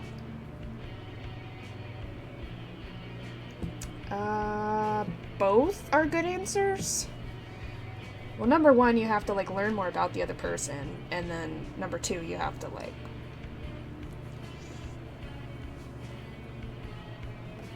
be willing to, stick by their side, even through the hard parts. Both of them. But first, you want to figure things out. Well, I guess it means we try to figure out if we enjoy spending time together. How will that change things for us? From being friends? Yeah, I think that being more transparent with each other. Right. Why do you ask? Last time I went on a date was a couple years ago, so I don't really know what I'm doing. I don't either. Beck smiled a little. We'll figure it out together then. Beck played at the pancakes. They sat in the living room with their breakfast. How did you end up going to private school anyway? It was really unexpected. One day we took state tests, then I was asked to take an IQ test. Everything was high enough for me to go to a gifted summer camp. There I was recruited by the school. So it all sort of happened overnight. Such a huge shift in my life. Margot stared down at her plate. When Clara told me that I didn't have a soul, I thought maybe that was what I sold it for. Like those stories about people selling their soul for fame. Silly, huh? It's not silly. But I think you did that stuff all on your own. Margot shifted around the food on her plate. What do you think it could be then? What did I exchange my soul for? How could it be something that's really worth it? Beck watched Margot, her expression sympathetic. Had to be before kindergarten, right? Since we have a blood bond? I would have been a toddler then. It doesn't make sense. You must have felt like you didn't have much of a choice. At that age, I read a theory once that demons appear to people that are already damned. What if that's it? Why would you be damned? Especially that young? Well, a lot of things just don't make sense. Like with the ghost, too. What did it need souls for? How am I preventing Clara from having a human body? How did I meet a demon when I was so young? Beck frowned. Hey. yeah? We'll figure this out together, too. One step at a time. Margot nodded.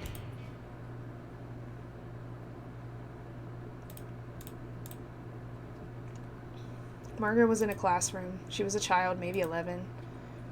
Where'd you get that shirt? From the thrift store? I think my grandma donated that. It was from the thrift store. Margot liked it. It smells.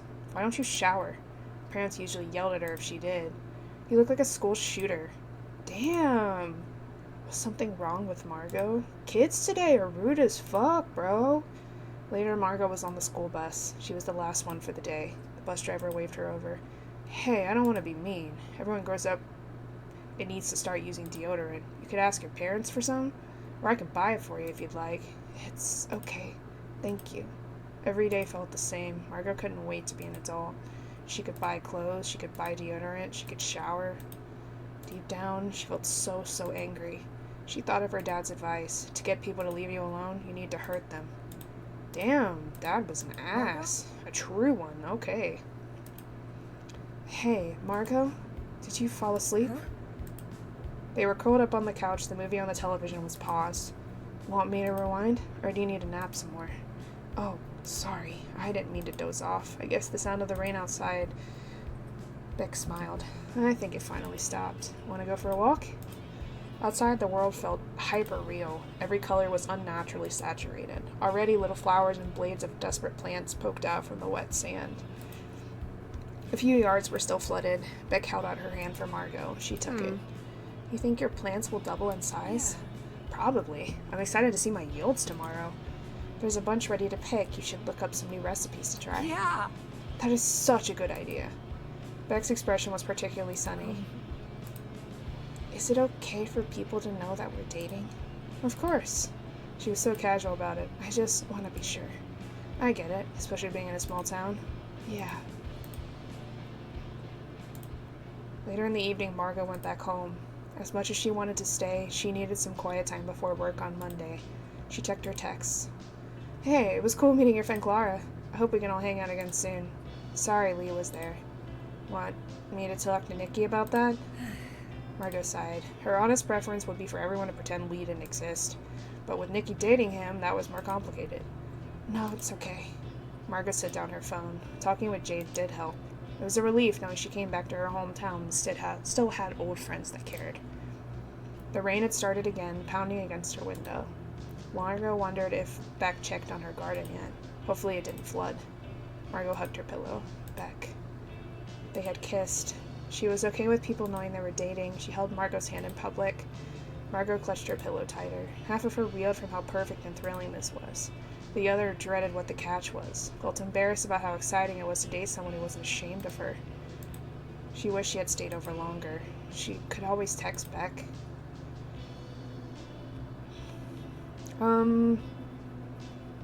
I mean both, but she just saw her. Let's talk about the garden. How's your garden? Everyone survived. It's on a little bit of a hill, so nothing flooded. But the rest of the yard, I believed everything's okay. That would suck to have to start from scratch. I might consider a new hobby instead.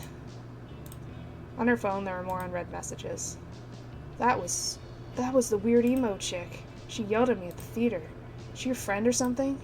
I've never seen her before, but she told me not to talk to you. Was he talking about Beck? Beck had met Lee before? Was that who he was lying about arguing with that made him leave early? Interesting. The veterans' home still had a bit of its festiveness from before the weekend, with decorations still hung around. Everyone remained in high spirits. Did you try any of those meditation exercises? They should help you when things are stressful in college. Yeah. I did. It was maybe too relaxing. I fell asleep. Gina laughed. That's a good first step. It means you did let yourself relax. All you need to do is stay present for it. Margot smiled. She was right. Reflecting back, it was a peaceful night without beating herself up over intrusive thoughts. Maybe it could have helped on some other nights. Speaking of college, may I ask a personal question? Sure. Do you have a boyfriend? Margot coughed. Why was she asking that? What could she say? She thought of Beck, but didn't want to get into explaining that she had a girlfriend. She didn't want to find out what sort of reaction Gina would have to that. I'm seeing someone. Yes. I'm seeing someone. She could keep it neutral, but honest, it felt wrong to completely say no. Oh, how nice! Is he going to the same university as you? No, we're, going to be long distance for a bit. That'll take some effort. How did you meet?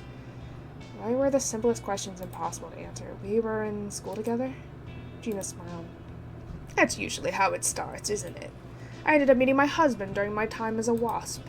You'd think the war would keep us too busy for dating, but seeing each other was something we looked forward to during such a scary time. On the walk home, Margot thought about her weekend. She and Beck were dating now. It was exciting, but when she was away from Beck, she wasn't sure what to think. Clara still insisted something was off about Beck. Aside from Clara's opinion, Margot wasn't sure how her friends would react. Nikki seemed enthusiastic at the mall, but now things were different between them. She could never, ever tell her mother. Margot sighed. She needed to stop overthinking. Beck was fine with it, so why was she worried? When Margot came home, her mother paused her television show. Margot, sweetie, I didn't see you last night. I missed you all weekend. What the fuck, Mom? How are Beck and Clara? Tell them I said hi next time you see them. Huh? What's wrong? Want me to get some water? Margaret watched her walk into the kitchen and grab a glass from the cabinet. It was full of dishes again. She poured cold water from the fridge and handed the glass to Margot. Who are you and what did you do with my mom? Thanks? Margot went to her bedroom, confused. She sat down on her bed and looked around. There was no sign of Clara. She checked her phone. There was a message from her. At the library. Margot finished her water and went to head out. Are you leaving again so soon? I'm going to the library. Okay. Love you, be safe. The fuck? The fuck? Margot left. Love you, be safe? Margot couldn't remember the last time her parents said something like that. If at all. She could remember the last time they said, no one will ever. She could remember so many other things they had said. Clara sat outside with a small stack of books. She looked up at Margot and glared. Idiot. What? What did I specifically ask you to do? Meet you at the library? No. About Beck. Instead of cutting her off, you're dating now? Why? Are you serious? Why does that matter to you? Clara scoffed. Why did you ask me to come here? I wanted to tell you I need to stay somewhere else for a while. Where? I tracked down my old acquaintance. I need her help with something that I'm hoping she can help me find my mentor. Oh, mentor? Margot wondered if he had something to do with the notes in Clara's book. Is it anything I can help with? No. Well, damn.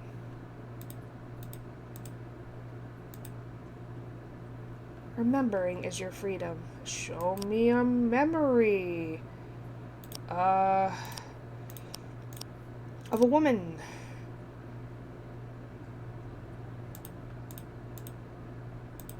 She was much younger back then.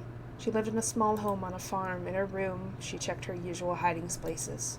Somehow her mother had found all of them. She had been working to have the extra money for them, but no matter how much she bought or what hiding places she put them in, her mother always found her pads. What was she supposed to do? She couldn't help what her body was doing. She went about finding a new hiding place. Or one day she thought, when she has a daughter, things will be different for her. Damn.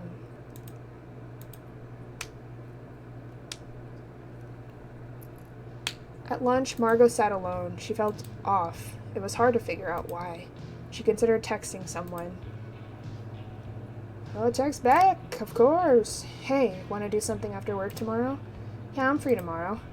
Pioneer Museum? Let's do it. It was the end of the workday. Margot packed up her bag. Before pocketing her phone, she checked it for messages. Hey, sweetie, I'll come pick you up. I'm out getting groceries anyway. Yes? Thank you. I'm suspicious, but, she's being nice for once, so I'm just gonna, let her do this.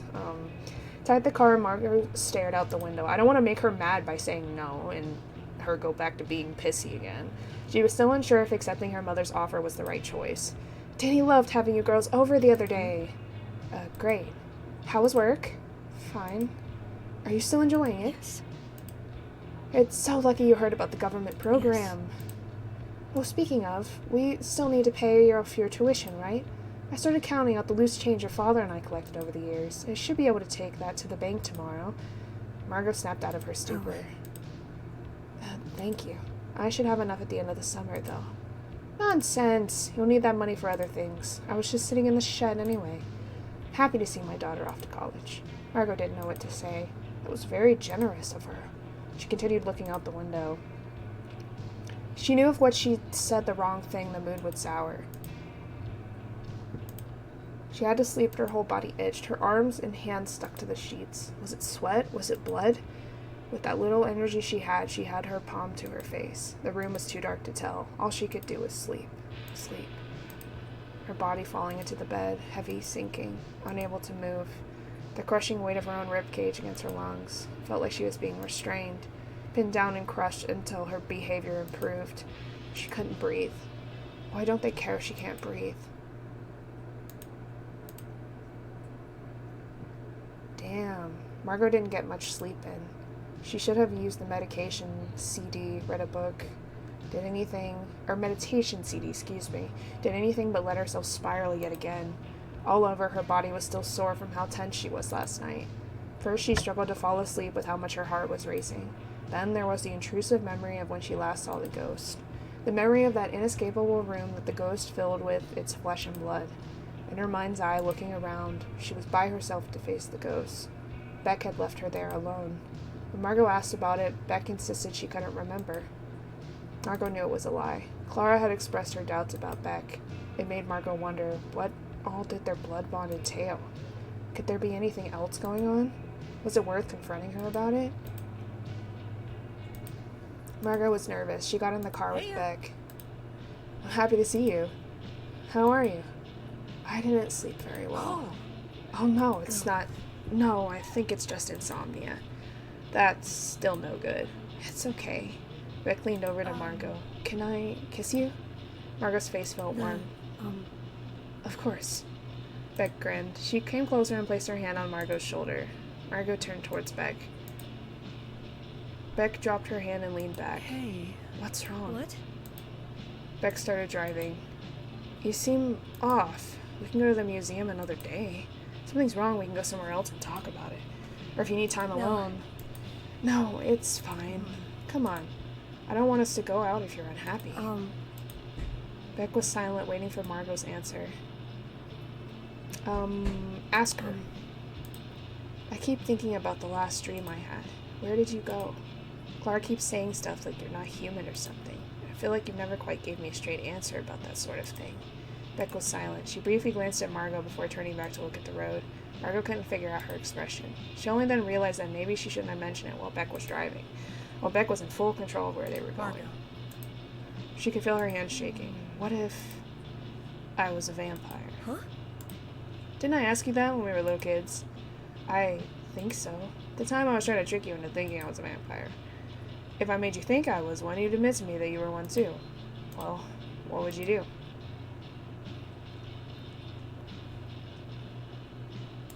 Well, I guess I'd ask you to turn me into a vampire. Just like that? Yeah. Beck chuckled. I should have known. What does that have to do with you disappearing? It's nothing. I don't have a good answer for you. Just tell me the truth. Beck furrowed her eyebrows. I'm really sorry. I really am. I wish I had something more reassuring to tell you. I hate it too. Huh. Fortunately, once they arrived at the museum, the mood improved. It was relatively empty, allowing for Beck and Margot to freely explore and chat. Margot started to relax. She shouldn't have brought up such a touchy subject on their first date, but Beck didn't seem hurt. After spending the day looking at pioneering tools, they settled in at the cafe. You ever think about how rough life used to be? Non-stop dying from heat stroke and drinking dirty water? I don't think things have changed much. I looked at the tap water report my mom got this year. A lot of lead. Great. I also heard in the news there have been a lot of heat-related deaths this year. Oh. Even better. So what you're saying is nothing has changed. Margot grimaced. Am I being too bleak? Beck laughed. Maybe you should give yourself too much. Maybe you give yourself too much to worry about. Margot took a bite of her food. I think I'm better off knowing about the lead water. You're probably right about that. She looked out the window. But life is a lot easier these days, right? For sure. Did you see the plaque about the Native American Trail? Part of it starts a block away from my house. Yeah. You're right. I didn't realize that. Beck's car idled outside of Margot's home. Later this month, there's a concert I want to go to. Would you be interested? sure. It's a bit of a drive, so we'd have to stay overnight. Is that okay? Yeah, I think that'd be really fun. Fantastic. Great. Beck pulled out her CD binder and quickly flipped through her collection. She slipped a CD out and put it into an empty plastic case. Here, let me know what you think of their music. Okay. Margot tucked the CD case into her bag. They were quiet for a moment. Hey. I'm sorry about earlier. I didn't mean for things to get so tense. It's okay. You're telling the truth, right? Yeah. I hope this was still decent enough first official date. Beck leaned over and kissed Margot on the cheek. I'll see you later, okay?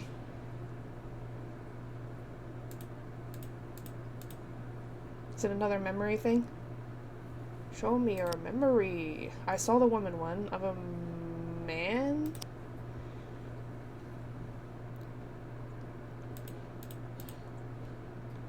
He was once in an off-Broadway play, a leading role even. Every so often he would try to tell his young daughter about it, but she didn't understand. She always knows the play from a cartoon adaptation with animals. She would ask, how could he have played the dog? Maybe she wasn't as bright as he hoped she would be. The show was successful, but he needed a higher-paying job, so he left. Another actor took his place. Years later, he saw that actor on a talk show. He was now the lead in a popular sitcom. He explained to the host that an off-Broadway play had been his big break. He had been scouted there. It's not fair, is it? If I had stayed longer, that role would have been mine. I would have been on talk shows and never worried about money. I didn't deserve to be so unlucky. Damn. I'm assuming that's her dad and the other one was her mom. Margot, how was your walk home? Fine. Want to help me clean out the shed? I'd like to sell some old things we're not using. Okay. Margot's gaze was unfocused, resting on the metal sliding of the shed. Her mother pulled back the rusty door and went in. Slowly, Margot followed after her. They started going through boxes. Her mother had started creating selections for items to keep and items to sell. Deep in an unfamiliar stack, Margot came across a small, heavy box. She opened it and looked at the little metal things inside it. Her mother glanced over. Oh, bullets. I thought he would have gotten rid of those. What? Bullets? We don't have any guns. Oh, he couldn't own guns. Why? Margot's mother grabbed the box from Margot and set it aside. I didn't ask about that sort of thing. Next, her mother picked up another familiar box. She held up a sketchbook and started flipping through it.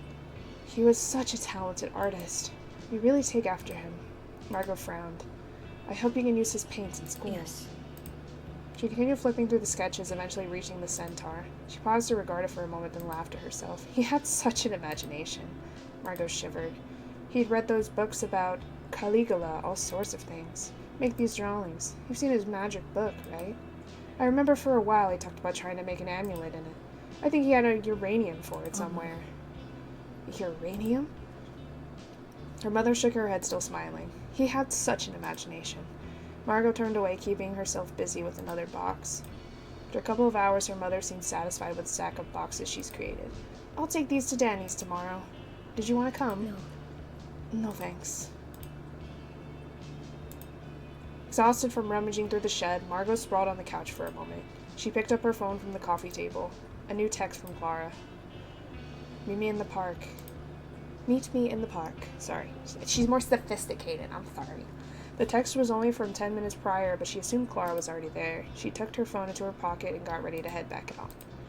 There was an old park. It used to have rusted playground equipment and a sandbox. Years ago, the equipment was taken down to be replaced, but never was. Surrounded it were more piles of sand with warning signs around them not to trespass. There were some benches where parents used to sit to watch their children on the monkey bars. As she approached the park, she saw Clara already sitting on the bench. Hey. Good to see you. Clara nodded. I wanted to ask, can you bring my book to me? Margot nodded. I'll make sure to check where it is tomorrow. Okay. Since they were talking about the book, Margot was a bit Hey. curious. Can I ask something? Yes. Where did your book come from? Did it belong to your parents? No. It's a copy I made. From what? My mentor had one of Faust's grimoires. He told me to study it. Margot paused. She didn't expect that explanation. But it was some sort of literary reference. What kind of person is your mentor? He helped me when no one else would. There's a few more things I need to do to prove myself to him. Then I can join him again. Margot looked at Clara as she stared off into the sky. What would happen if she didn't prove herself? He sounds really important to you. Do you miss him? Yes. Constantly. Would I ever be able to meet him? Clara's response was No. sudden. Oh, well damn, okay. They sat in a heavy silence. Why not? Rude. Of a girl. Save again. Hiya, take this. Daddy? What is it? A girl at school keeps bullying me. She chases me around and pulls my hair. She asked my friends to stop playing with me too. Is it the girl you were hiding from at the grocery store? Yeah. Have you hit her back? Yeah. I tried telling a teacher first, but they didn't do anything. You need to hit her harder. It needs to be hard enough that she's afraid of you. Okay. The next day, Margot saw the girl by the water fountain. The bell for recess rang and everyone started moving to line up to return inside. Hey, Margot grabbed the girl's arm. The girl squealed. With her other hand, Margot punched the girl. She pinched the girl? Punched the girl? I think she said pinched. She pinched as hard as she could. She watched the skin pull back and peel off under her fingernails. Ow! The girl started to cry as blood dripped down her arm. She yanked her arm away from Margot and ran. Teacher found Margot and pulled her aside. The irony wasn't lost on her. Now a teacher was doing something. A few years later, Margot was still a child, but slightly older. Her eye was slow and shut. Her father told her it was her fault. When he swung to punch her, he didn't expect her to move. If she hadn't moved, he would have hit her face now, would he? Margot thought maybe this would be the thing. The people at school would notice. He moved and grabbed her hair. She already couldn't remember what they were fighting over. It was always something so small. She wanted him to be afraid of her. She picked up a pencil. I'll fucking stab you. Get away from me. He laughed in her face. What's the point? Hitting, pinching, stabbing, cutting? Does fear change things? Margot wanted them to be afraid, even when she was so young. Maybe it was her natural inclination. Crazy. Margot's mother insisted on picking her up from work. Per routine, Margot focused outside. Still felt too risky to start a conversation first. Margot, I had an idea. You spend a lot of time with that friend of yours. Who? How about you invite her over for dinner tomorrow? I can make enchiladas. They won't be as good as your father's, but I can certainly try. Why? I want to get to know your friends. Which friend was it? Beck? Beck, was it? Let's get groceries, okay?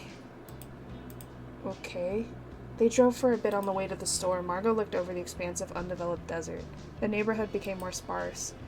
I have something important to tell you, Margot bristled. What? Oh, is she marrying Danny? I don't know why that's the first thought that came to my mind, but what is it? With what happened to your father, I made sure everything is in your name, if anything happens to me. Margot turned to look at her mother. Oh, interesting. It's about the will. Okay. That includes life insurance.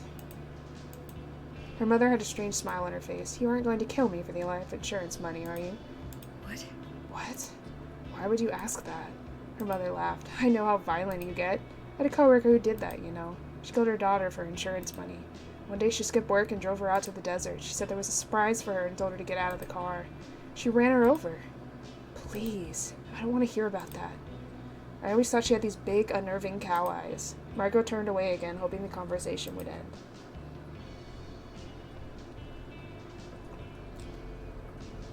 The image was invasive. Picturing what happened to the coworker's daughter, imagining the car hitting her. Why didn't her mother think that about her? Why did these conversations come up? Margot lay on her bed on the phone with Beck. She had her laptop in front of her. On it, she idly scrolled through the tracks on Beck's CD. I listened to the CD. What'd you think? Oh, it's really cool. Some of the tracks were a little more pop than I expected, though. I liked the more punk-leaning stuff. Yeah. Me too. Honestly, I think their previous album is way better. But the tour is for this album, so we need to be prepared. Want to bring the other CD tomorrow? Oh, it's a great idea. I'd love to listen to it together. On one condition, though. What is it? I want you to share something new with me, too. I could show you more of my art? That's not new. Okay, I'll think of something else. Well, I do still want to see it. Margot laughed a bit. Okay. I could sing a bit? That should be a fair exchange. I didn't know you could sing. I absolutely want to hear that. Margot smiled to herself. Okay. You're still sure about coming over for dinner tomorrow? For sure. Yeah, of course. I know what the routine is, so no worries. Right. Mom's being sus. I don't like it. Oh. Of the islands. Is it going to be a new memory this time? Yes, it is. Do you want to be the queen in the Holy Ghost Festival this year? She looked up at her father. I was asked by folks at the hall if you'd be interested in being in the festa. But you'd need to pay for the dress. I don't have that kind of money. She looked down at the table. She was trying to save up her money to eventually move out, but this was something she had wanted for years. Her father would be leaving soon.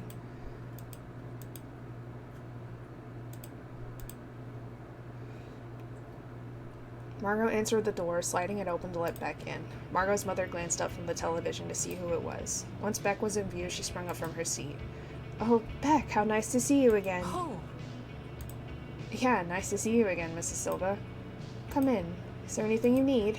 Beck nervously looked at Margot. From slightly behind her mother, Margot tilted her head to her bedroom. Oh no, I'm fine right now. Just gonna hang out with Margot for a bit. Okay. Beck hurriedly shuffled into Margot's room and closed the door behind them. She plopped down on Margot's bed, putting her bag beside it. Mom actually greeted me this time. Weird, right? She's been like that lately. Huh. Is everything, okay? Margot paused. Maybe? Margot busily collected her favorite drawings to show her. Margot eventually sat next to Beck, several binders and sketchbooks in her lap. Beck eagerly picked up the first binder and carefully flipped through. Awesome. This is so cool. Margot blushed. Where are these from? I think this is a middle school binder. I went through a big fan art phase. You like them? Yeah. Wow, I haven't thought about some of these cartoons in a long time. Is it too cliche to ask you to draw me someday? Margot laughed. Cool. No, I'd love to. Beck smiled. So, how would you draw me? That's easy. As a vampire, I include a castle in the Balkans and everything. Yes. Beck looked up. Hey.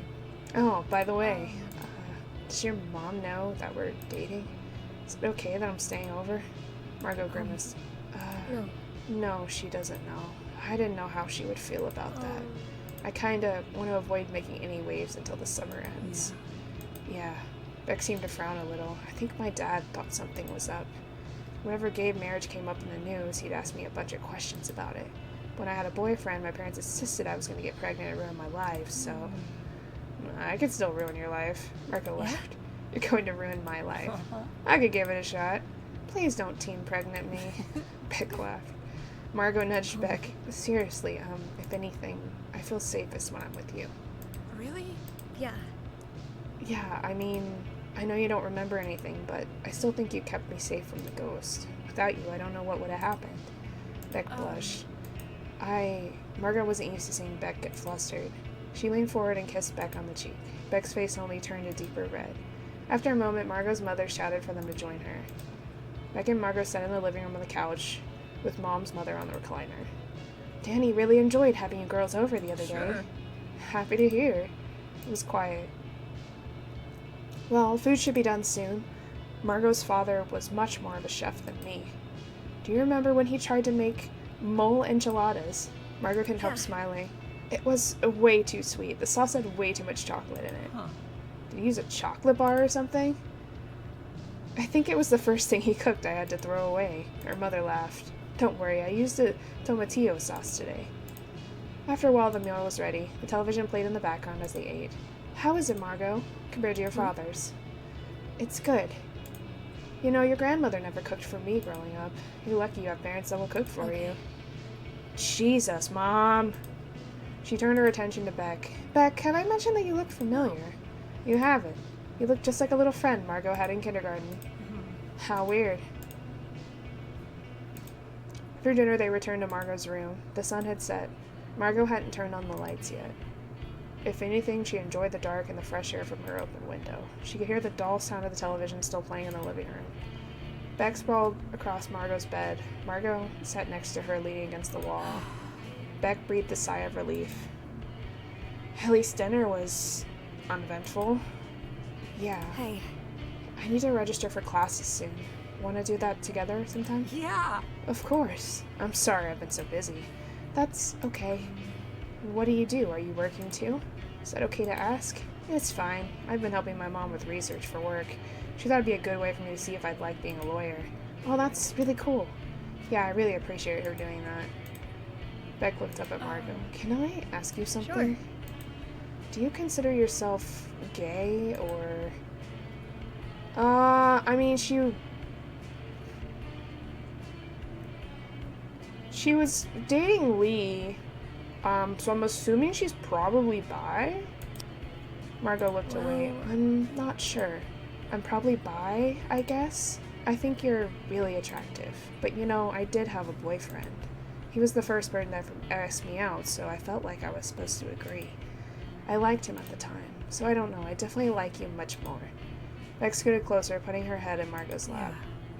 That's okay, I was just curious. You don't have to have everything figured out. She smiled. As long as you like me. Margot combed her fingers through Beck's hair. How did you know you were gay? Well, I always liked girls, but there was always something that felt kind of weird and gross about it. I would see stuff on TV or hear guys talk about girls, and I knew that wasn't how I felt. Didn't help that I started to really hate how people saw and treated me. One night I was staring at the ceiling, listening to Bright Eyes, and I had the realization. Turns out those things were kind of connected. In high school I talked to my mom about it, then a doctor, and, well, here I am. Gay. Margot ruffled her hair. Bright Eyes, huh? That's heavy. I'm glad I worked out. Beck grinned, leaning into Margot's hand. I think I know what you mean. Being with you feels a lot different from being with my ex, more than just personality-wise, you know? Like, you really think it feels different having a girlfriend rather than a boyfriend? Yeah, I think so. Hey! Can I hear you sing now? Sure. What should I sing? Doesn't have to be anything too extravagant. Margot took a breath and began. The other night, dear, as I lay sleeping, I dreamed I held you in my arms. Beck watched Margot as she sang for a moment. Margot stopped and looked at her. Was that okay? Felt awkward to sing without music. Great! Yes, that was so good. I'm probably going to ask you to sing all the time now. Margot smiled. Fortunately, it didn't seem like they were making too much noise. Oh, the CD! Beck sat up. You should definitely learn some songs so we can sing them at the concert. Beck grabbed her bag and dug through it, pulling out the small CD player and earbuds. She scooted closer, offering one earbud. Margot placed it in her ear. This is the previous album, right? Yeah! Yeah, I'll play it from the start. After a couple of tracks, they situated themselves to lay side by side, staring up at the dark ceiling. Beck traced her finger over the grooves in Margot's palm. How do you think so far? It is a lot better. More raw, you know? Yeah, I read in an interview that they did literally record in a garage. Since we're seeing them at a smaller venue, I hope it feels more like this. Beck rolled to her side to face Margot. Margot turned towards her and smiled. What's up? Beck's cheeks turned pink. Today feels perfect. Margot grinned. Yeah, I'm so relieved. Beck's fingertips went from her hand and now traced slowly across her arm. I'm so sorry about being awkward at the museum. It's fine, I already forgot about that. Beck smiled.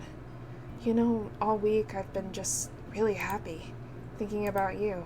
But, when we watched the fireworks by the water, now Margot's face was Can red. I kiss you?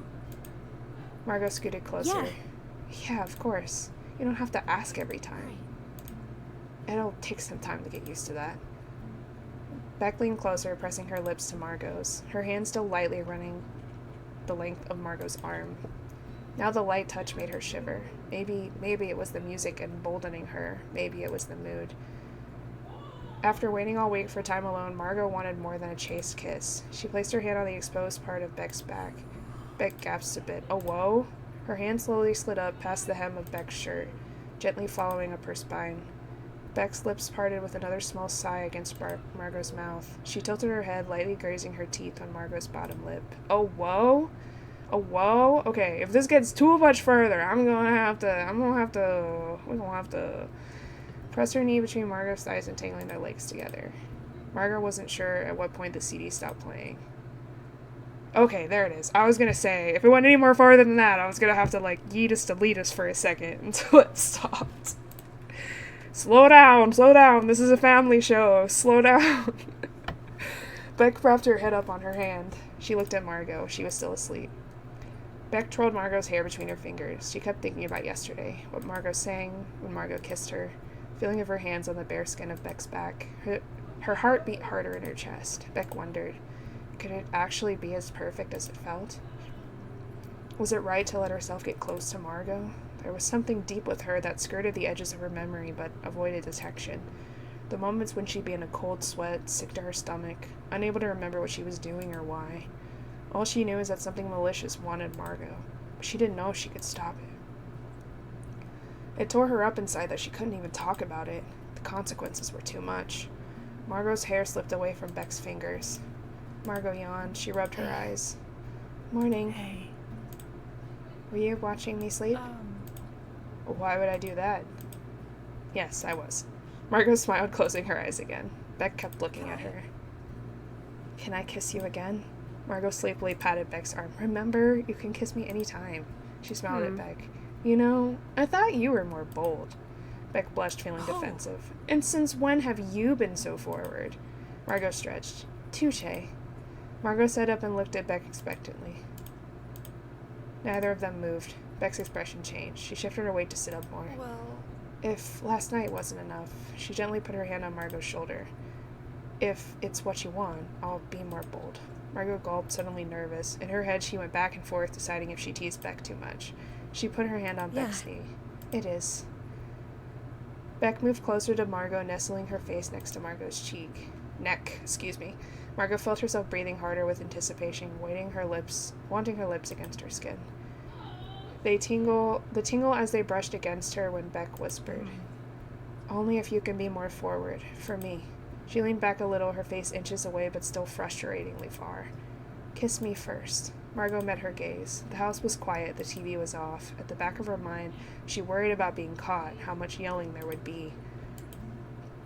She moved her hand from Beck's knee, bringing it to the rest in her hair. Beck's mouth was parted in anticipation, a faint light catching on her lip ring. Her hair was so soft, Margot kept thinking, pulling her closer. As their lips touched, Margot could feel Beck's smile against her. Her grip on Margot's shoulder tightened. She pressed her body closer, Margot's back pushed against the wall. Margot pulled away for a moment to look at Beck's face, her messy hair, the look in her eyes. Beck smiled eagerly, pulling her close again. She moved to kiss Margot's neck, her teeth grazing the skin. Are we gonna go further again? Gotta keep it contained. I can't read the naughty. Beck pulled back the neckline of Margot's shirt, revealing more of her shoulder. Beck's lips trailed along the bare skin. Margot couldn't help her pleased little sighs, her grip tightening in Beck's hair. Her other hand explored along Beck's back again. She breathed against Margot's collarbone. It feels nice. Beck resented that she would have to leave soon. Sheesh! They get a little close every time, and I'm like, hold on, slow down, hold on, I can't show that on stream, hold on. Margot sat alone in her room, drawing in her sketchbook. She kept smiling to herself. It was hard to believe how well the weekend was going, how nice it was to be with Beck. That Beck wanted so much to kiss her, hold her. Margot wasn't that attractive, not even close to Beck. Beck could do better, not to mention someone less troubled. Margot shook her head. She needed to stop thinking like that. Why second-guess something that made her happy? All they did was kiss. They were dating.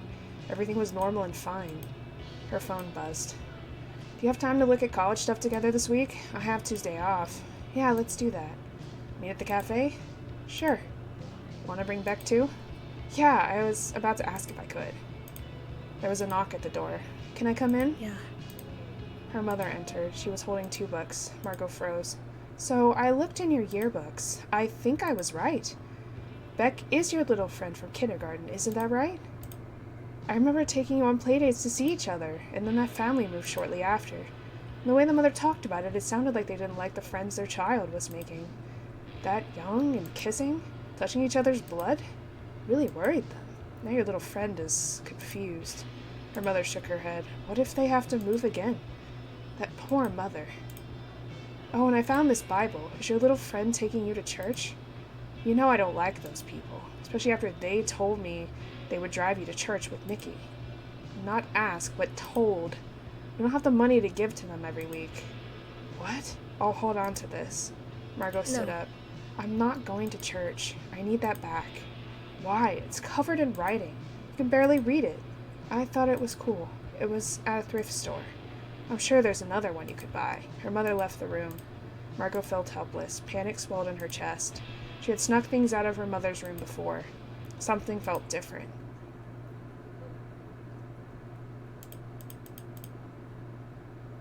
More? Can't do the islands. The man again, then? I'm just gonna do each one in order, I guess, until I hit all of them. His buddy recommended this city. He recommended the diner as well. A good place for a fresh start for a late breakfast. He pierced the eggs with his fork, watching the yolk run away from the pricks. He swirled it around the linguiça on his plate. I don't even know what that is, wondering if he could make some sort of composition. Maybe he wasn't cut out for family. Maybe he wasn't meant to be around other people at all. After all, even his mother had abandoned him when he was young. His attention turned to the photographs on the wall by his booth. One of them was a teenager holding a large crown wearing an ornate white dress. The photograph had a name written on it, Innes. He examined her face, trying to understand her expression. It would be a good one to paint. He casually leaned back to stretch, swiping the photograph off the wall as his arms came back down to his lap.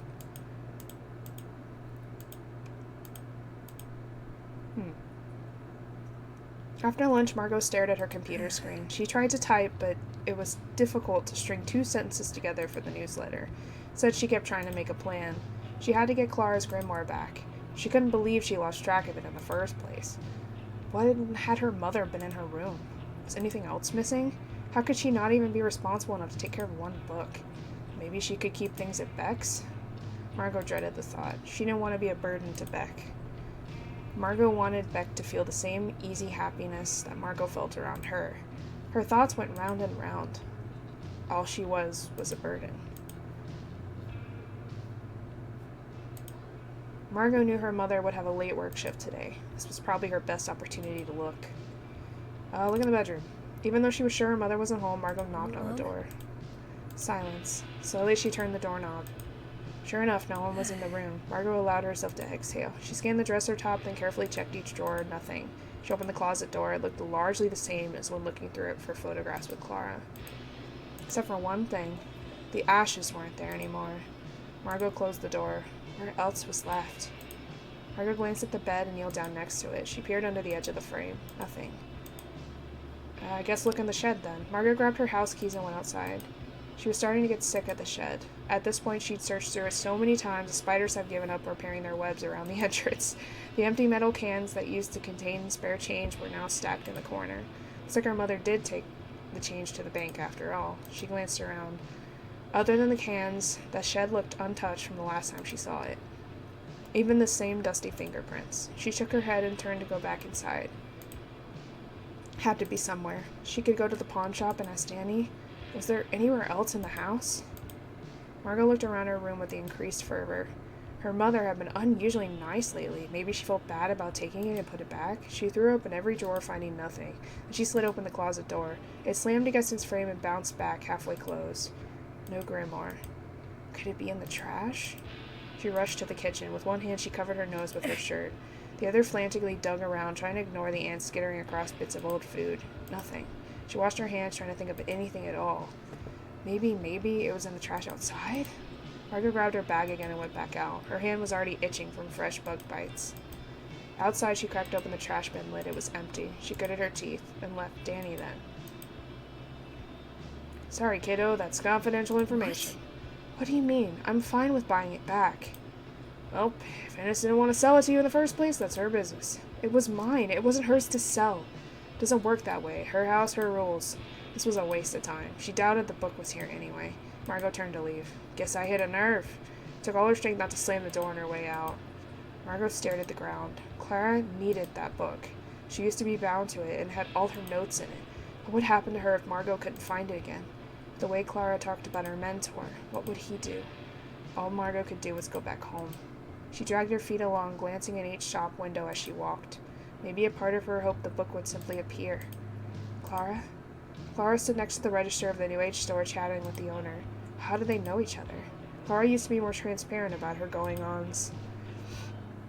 Since the ghost disappeared, she was never too sure what Clara was doing. Margot went in. Although she rationalized to herself it was so she could tell Clara in person that her book was missing. She really wanted to know what she was doing here. Hello. Hello, Margot. Margot Hey. winced. I hope I'm not interrupting. I saw you and I wanted to talk to you about something. What? What is it? Um, Margot glanced at Teresa, who smiled at her. Clara followed Margot's gaze. We can talk in front of her. Oh, are you sure? yes. Teresa laughed. Clara's an old friend of mine. I see. Margot looked between them. How do they know each other? Well, sorry. I'm so sorry, Clara. I tried to find your book, but Clara shook her head. It's fine. Margot blinked. It's fine? Yes. Are you sure? Clara sighed. I don't need it anymore. Oh, okay. What could have changed? Only last week Clara asked about her book. You know, I was just thinking about you. Yeah. I was wondering how it went with your cousin. It went okay. Since you know Clara, let's become better acquainted. Come over sometime for a game. Margot glanced at Clara. She nodded. Sure. Sure, we can do that. Looking forward to it. I'll see you two later then. Margot decided it was time to head back home. Oh, there's so much reading. Okay. After work, Margot met up with Jade and Beck at the cafe.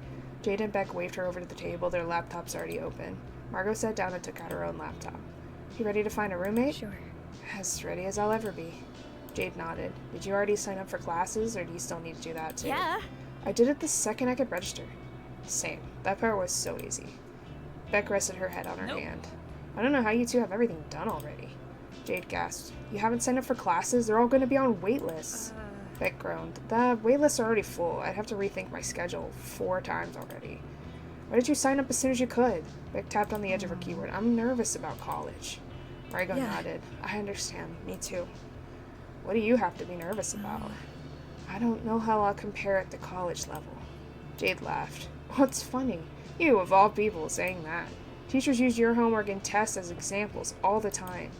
They do that with everyone. No. They really don't. Jade sighed.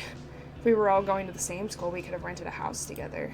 Maybe we should try to transfer to Margot's school so we can do that next year. I like how you think. Hey, did you ask if Nikki wanted to join? I did. In fact, I've asked her to hang out a few times. Every single time something comes up, she has to hang out with Lee. Maybe she likes hanging out with him more than us. Jade frowned. Every weekend, he has some sort of kind of emergency and she has to be there for him. It was the same when you dated him. It was like a whole year where we never saw you.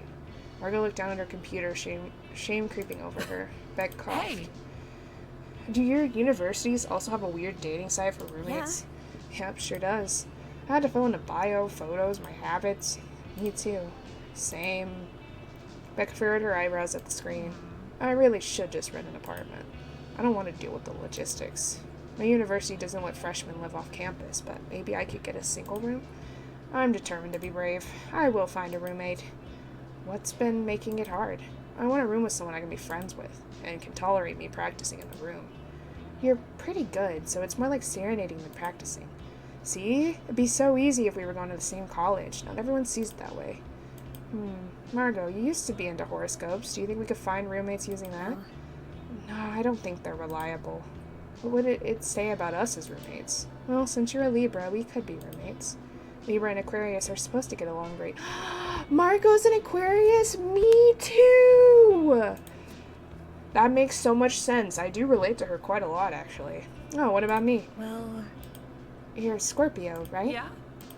So we would argue a lot because Scorpios get very possessive. Beck What? blushed. I'm not possessive, I think. Well, you did just suggest we should go to Margot's university. Oh, well. I'm just a passionate person. Margot laughed. We get along, so it doesn't matter what the horoscope says. There's no way to know how well you'll mesh with someone until you actually spend time together. And yet, we have to pick. Jade looked around the cafe, glancing over the various posters. She did seem particularly distracted today. Hey, would you guys want to do the open mic night with me? Margot, you should sing! Oh, that's right. You should. You have a really nice voice. I have a little stage fright. It's not a big crowd. It's pretty casual. Margot slumped further down in her seat. Oh no, she's shrinking. Maybe next time? Maybe next time. What about you? Beck tapped the table. I want to try to learn guitar. Which means you don't know guitar. No. No, not at all. I can lend you some books. Really? I'd love that. Yeah. I'll bring them next time. Jade turned back to Margot. Hey, about that girl from 4th of July, Clara, I think she mentioned playing something. Would she be interested? I'm not sure. I'll text her.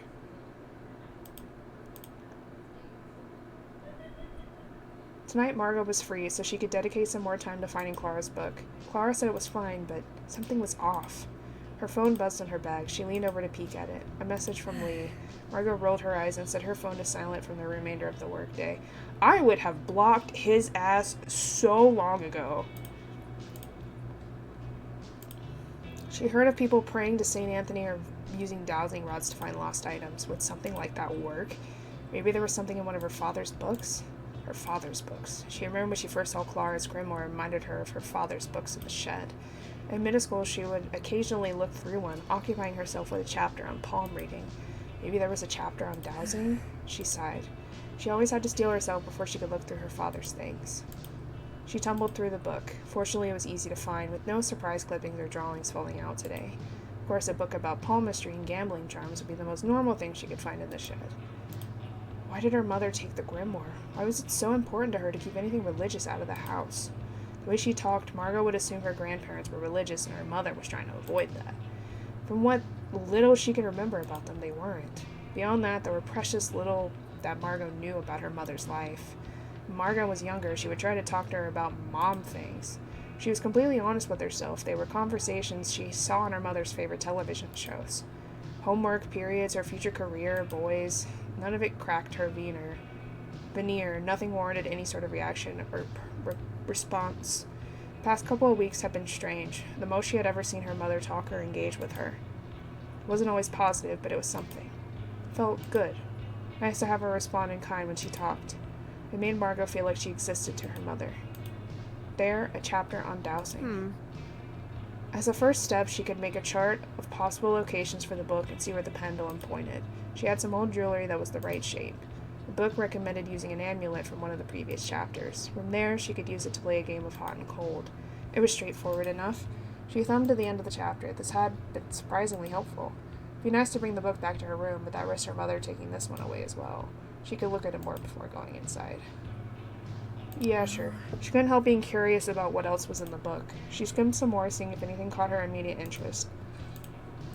Several ways to make women confess their secrets. A chapter on ghosts. She slowed down, reading a bit more thoroughly. It was mainly information on how to get rid of malevolent spirits in one's house. Apparently not sorting or disposing of remains properly allowed any attached malevolent spirits to manifest. Margot gripped the pendant in her hands, attempting to feel the energy, and all she felt was annoyed. The thing with the best shape for the test happened to be a glass pendant Lee had bought for her once. Re-gifted, more likely. She had to push the thought away and focus. In a way, it was similar to a meditation exercise. Let go of any other thoughts, only focus on this one thing. Kara's book.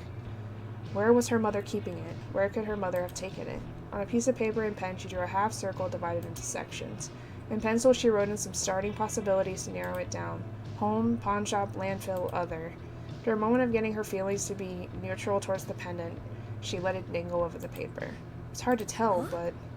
Other?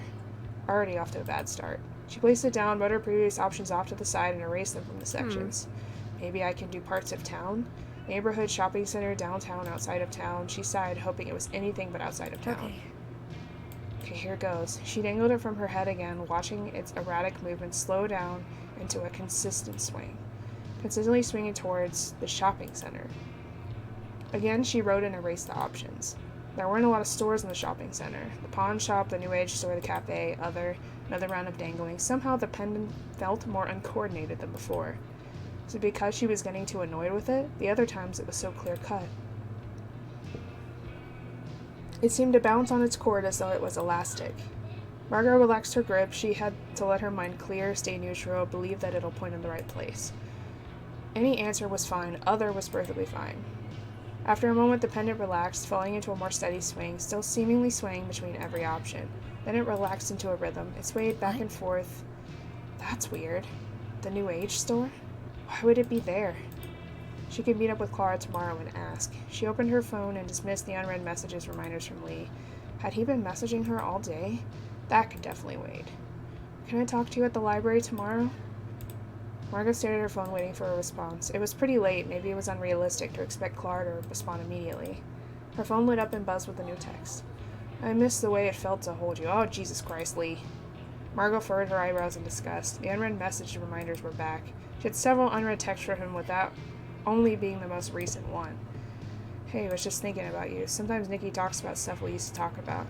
You're more funny, though. Smarter, too. We should hang out again. I miss the way it felt to hold you. She snapped her phone shut. It was past midnight. Of course he would text that sort of thing at this hour. She could check if Clara responded in the morning. I would have blocked that number so hard, bro. Like, for fucking realsies, bro. Of a girl, I guess, again? There were words that Margot learned when she was very, very young, before she had ever started school or met other children and adults. She wished she had learned those words when she was a little older. Maybe not at all. When Margot did something her mother didn't like, her mother taught her the word spiteful. Margot broke or lost things because she was spiteful. When Margot was talkative or playful, her mother taught her the word retarded. Oh, I hate that word. Loud and running around because she was retarded. While her mother watched her shows, she insisted Margot sat quietly. Sometimes it'd be the same soap opera episode a few times in a day. Other times her mother would focus her energies on a movie. There was a movie about immigrant women trying to make a new life in a new country. Her mother liked it because it reminded her of her own family's story. In the movie, one woman's husband would yell and hit her. She found out she was pregnant and had the baby. For months, Margot quietly sat on the couch and watched this movie with her mother, over and over and over and over. There was a moment in the movie where the woman bathed her baby. In one scene, she held the baby under the water. In the next scene, the focus was still on the surface of the water. In the scene after that, the woman would scream and wail over the tub. Margot didn't understand. The course of several days became more and more terrified of that scene. She dreaded the movie reaching that moment every single day. Her mother would sit and watch it patiently, unmoved. Margot wanted to ask her mother what was happening in that scene, but she was afraid. She didn't want to learn another word, much earlier than she should have learned that word. Well, damn. Margot sat alone at the library trying to organize her thoughts. Clara agreed to meet up with her soon, but she wanted some time to herself. Clara had told her not to worry about the grimoire anymore, but it was at Teresa's house, her acquaintance that also knew her mentor. The mentor she was trying to meet again, who supposedly had a rare grimoire that Clara had copied down for herself. Margot had seen her as a cat, seen her create seemingly magical things with relative ease, seen people act as though they couldn't see and hear her. Maybe there was something more to this mentor. With the rumors about satanic cults, was Clara in a cult? What else would describe what little she had mentioned? In the search bar, she typed Arizona cults. Bodies found? The page was a digitalized of an article printed in the 80s. Body in car. Police reported a third unidentified body is found in the burnout car. Due to ritualistic treatments of the bodies, the cases are thought to be linked to a reported satanic cult thought to be in the area. We checked an article for notified local newspaper. Family found dead. Following a welfare check, a local family was found dead in their home. DNA testing has linked a recently found unidentified body as a relative. It's another article from 18 years ago. At first glance, it sounded a bit unrelated, but Margot decided to check. Body found in river. The body of a man connected to alleged nomadic cult found in the Colorado River. Girl seen in the desert. As Margot skimmed the search results, she noticed a pattern. There were several articles about missing girls written in the 80s. Locals have been reported sightings of teen girls in the area desert. Authorities are investigating it. They may be missing girls from neighboring county. Bodies found in the desert are believed to be members of a satanic nomadic cult. All bodies have been young female victims, but their identities are still unknown. Residents are concerned about suspected child brides. Police say they have been unable to confirm reports of teen girls in matching clothes seen in the desert. These sightings have been outside multiple cities, leading authorities to believe it may be a hoax. That's wild. This sounded familiar. They were all articles written during the satanic panic that happened 20 years ago. She wrote down the newspaper names. It didn't look like everything was digitalized yet, but maybe there was more information on microfiche? Margot started a list of microfiche to pull from the shelves. After a bit of searching, Margot had a few archives to check. Margot wanted to move to a microfiche reader, boxes and newspapers in her arms. Was anyone ever identified? She couldn't find anything else about the girls, but there might be a lead about the man. The drowned man. Academic turned cult leader found. Missing academic known for being leader on occult research has been found drowned in the Colorado River. Known for his publications on practices that were revealed to him, it has been speculated that he started a cult after he went missing. Those close to him say he started going by Quixote shortly before his disappearance. Quixote. Like Don Quixote? Margot wondered if it was his real name or a nickname he gave himself. Margot carefully collected the microfiche and old newspapers to put on the return cart. She neatly stacked the articles she printed out. When Margot returned to her table, Clara was there. You asked me to meet you here. Yeah. I tried another way to find your book. I told you don't need to worry about it. Well, When I was looking for it, I noticed my dad's ashes were missing too. Wondered if my mom got rid of both of them for a related reason. Really seems to point to a ghost. Like how it was influencing my sister. What if it's influencing my mom? What if both of the missing things are in the same place? Clara patiently listened. Tell Clara what you learned, yes. Margot gulped. She wasn't sure how Clara would receive what she learned, but she wanted to be transparent. I used a pendulum to find your book, and it said it was at Teresa's house. Did you already know that? What? How do you know it was reliable? What do you mean? Did you put anything of yourself on the pendulum? These things always require a sacrifice from your body. No. Then it's not reliable. Regardless, I told you it doesn't matter. Okay. Given Clara's skepticism, she wasn't sure about the next part. I also tried looking up your What? mentor. Excuse me? I think he... Clara stood up from the table. What exactly do you think? Was his name Quixote? Clara's eyes widened. He's dead. Clara looked down on Margot. You really wasted your time. She turned to leave. As Margot watched Clara walk out, she couldn't help but be convinced she was right. Something was strange about Teresa. That book must be at her house. She couldn't tell how much Clara might actually know. Margot pulled out her phone. It would be better to bring over any useful books to keep at Beck's house. She couldn't afford to have anything else disappear. Okay.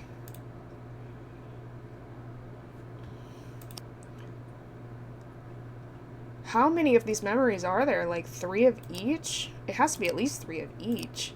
Because they're still all clickable. Okay, my throat hurts from reading so much text. I did not think it was going to take me, like, so long to read this, because I thought it was going to be, like, 6 hours long, and I've been reading it pretty quickly without, like, much stop. But,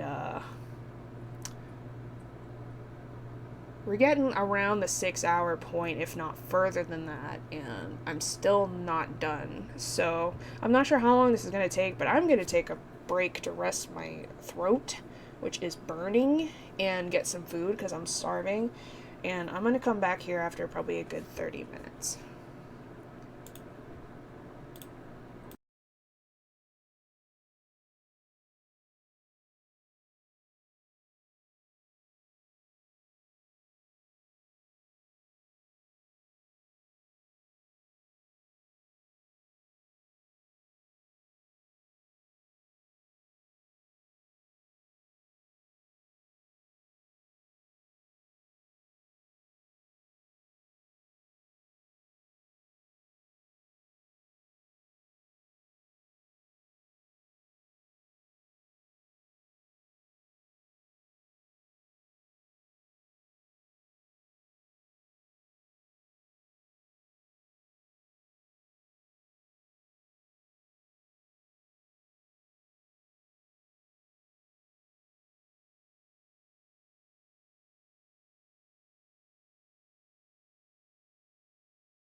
Alright, I'm back. I had some lunch. I got some lemonade.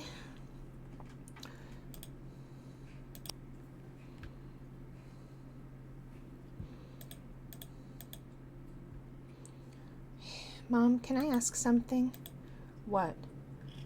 Margot knew her mother had seen her notebooks. Conversation was bound to come up eventually. I've been not feeling great lately.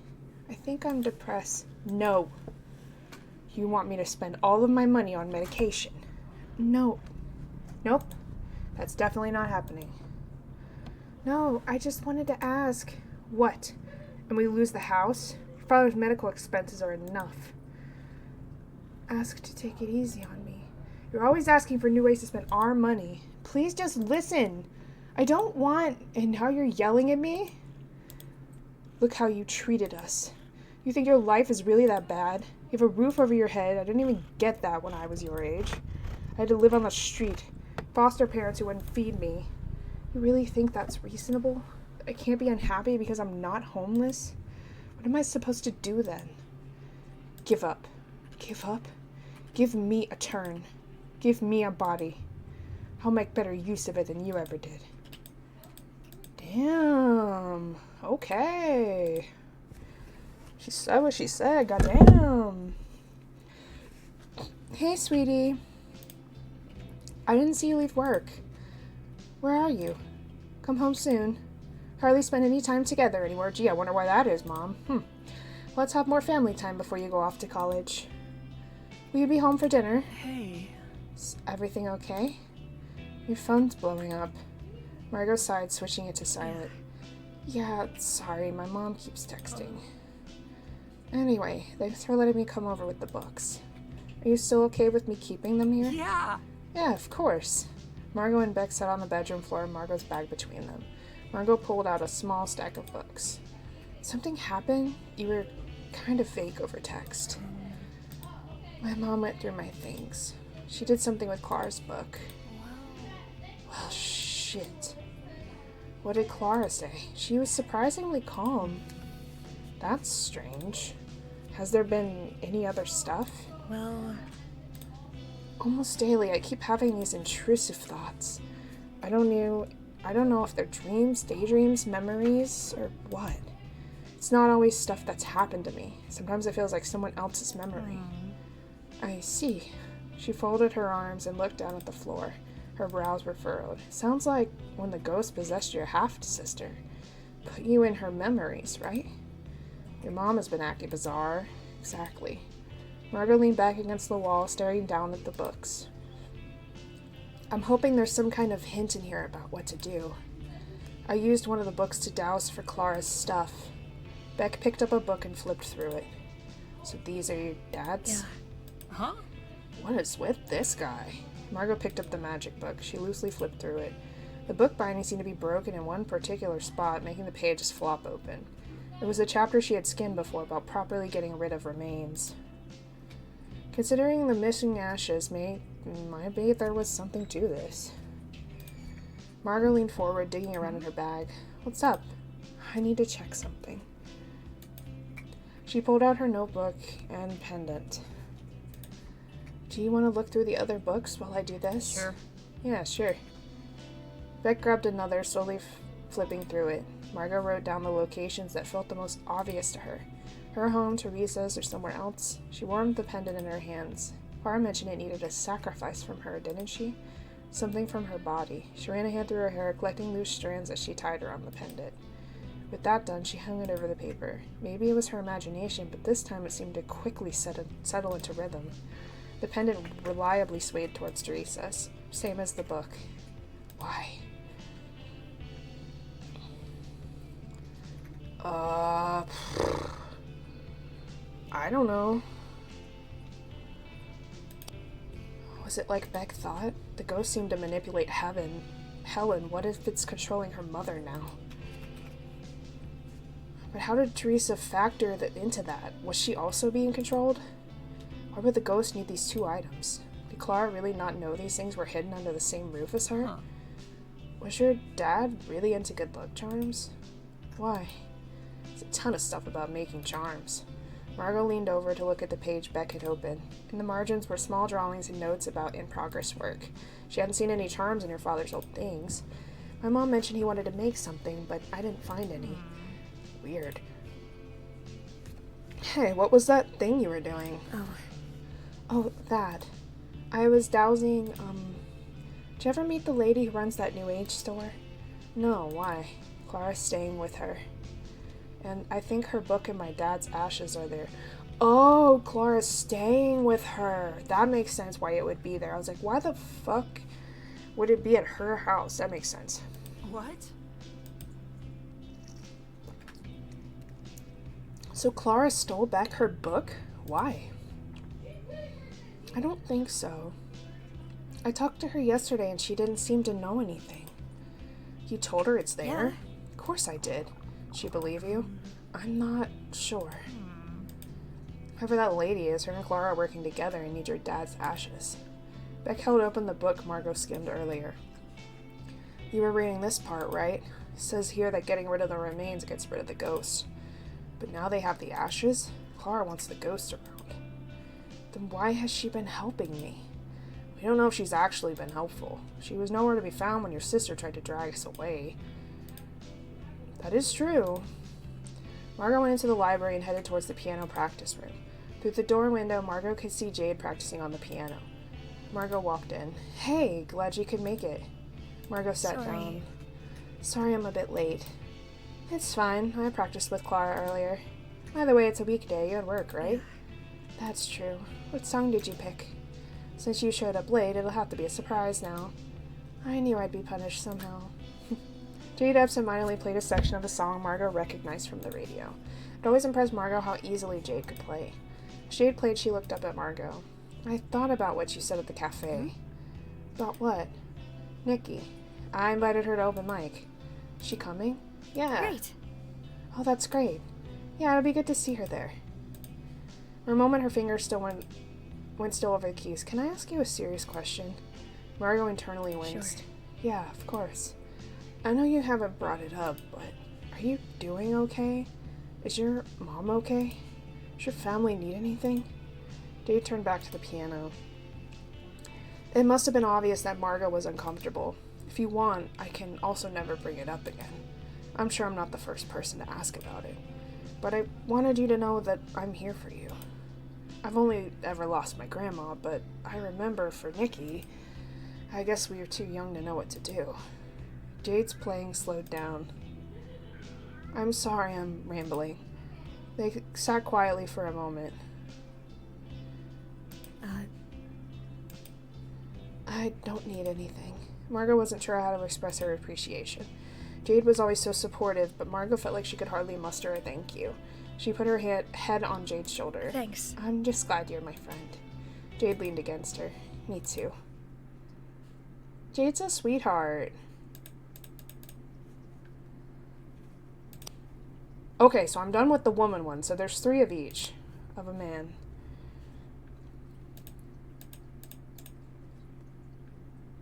Margot sat in the living room chatting on the phone with Nikki. It was a warm day and her father walked around shirtless. It was her first week in high school. Margot leaned away from the phone. Your belly button looks weird. Mind your business. Since when has it poked out like that? Margot? What's going on? Oh, I told my dad his belly button looks weird. You weren't supposed to hear that. Weird? How? Oh, it's sticking out? That's how my dad's belly button was too. Tell your dad he needs to go to the doctor. Oh. He got tested. He had it. A few years ago, the hospital nearby was in the news for financial troubles and reusing needles. He had been there for a couple of appointments. Margot's mother refused to get tested. Margot wasn't offered a test. It costs money, after all. Saturday evening. What did he have exactly, though? Open mic night had arrived. Beck and Margot sat at a table in the back, waiting for the rest of the group to arrive. Think you'll perform at one of these? Well, I don't know, honestly. I think it'd be more likely that my drawings are on the wall for sale. Yeah. Oh, I bet they'd sell instantly. Margot smiled. How about you? Weren't you talking about learning guitar? In time. I'll make you proud. Jade and Clara arrived. Once they sat down, Jade finished through her backpack and pulled out a few books. She passed them to Beck. As promised, here's some beginner guitar books I have. Great! Wow, thanks. Oh, I love coming to these things. Clara, are you ready? Clara took a deep breath. I think so. Huh? Ready. Yes. I'm performing. Clara decided to join. Have you heard her play? So talented. A little while later, Nikki arrived, with Lee in tow. He glanced over at Margot, causing her to reflexively slump down in her seat. Beck turned to Margot, seeing her reaction. Nikki and Lee sat down. Hey. Hey, Jade. Margot noticed him glance at Beck, a strange expression on his face. He had texted Margot about them fighting, but neither of them seemed to acknowledge it in person. He quickly turned away to look at Nikki. Hey, babe, want anything? Can you get a coffee for me? They kissed and he went to order. It still felt unusual to see him act that way. What has everyone been up to? Feels like it's been a minute. Last weekend, Lee and I went to Six Flags. Lee never went on a day trip with Margot. Normally, I don't really like roller coaster, but it was pretty fun. That's cool. Was it crowded? Not too bad. Margot listened to everyone chat for a bit. She felt herself zoning out. Have you talked to her about, The corner of her eye, Margot checked that Clara was busy talking to Jade. She leaned closer to Beck. There hasn't been a good moment yet. Isn't it important enough to find a moment? Find out how she's benefiting from the ghost? I don't know if it's that. After a while, their performances started. First up was Jade. On the stage, she smiled and looked over the small audience.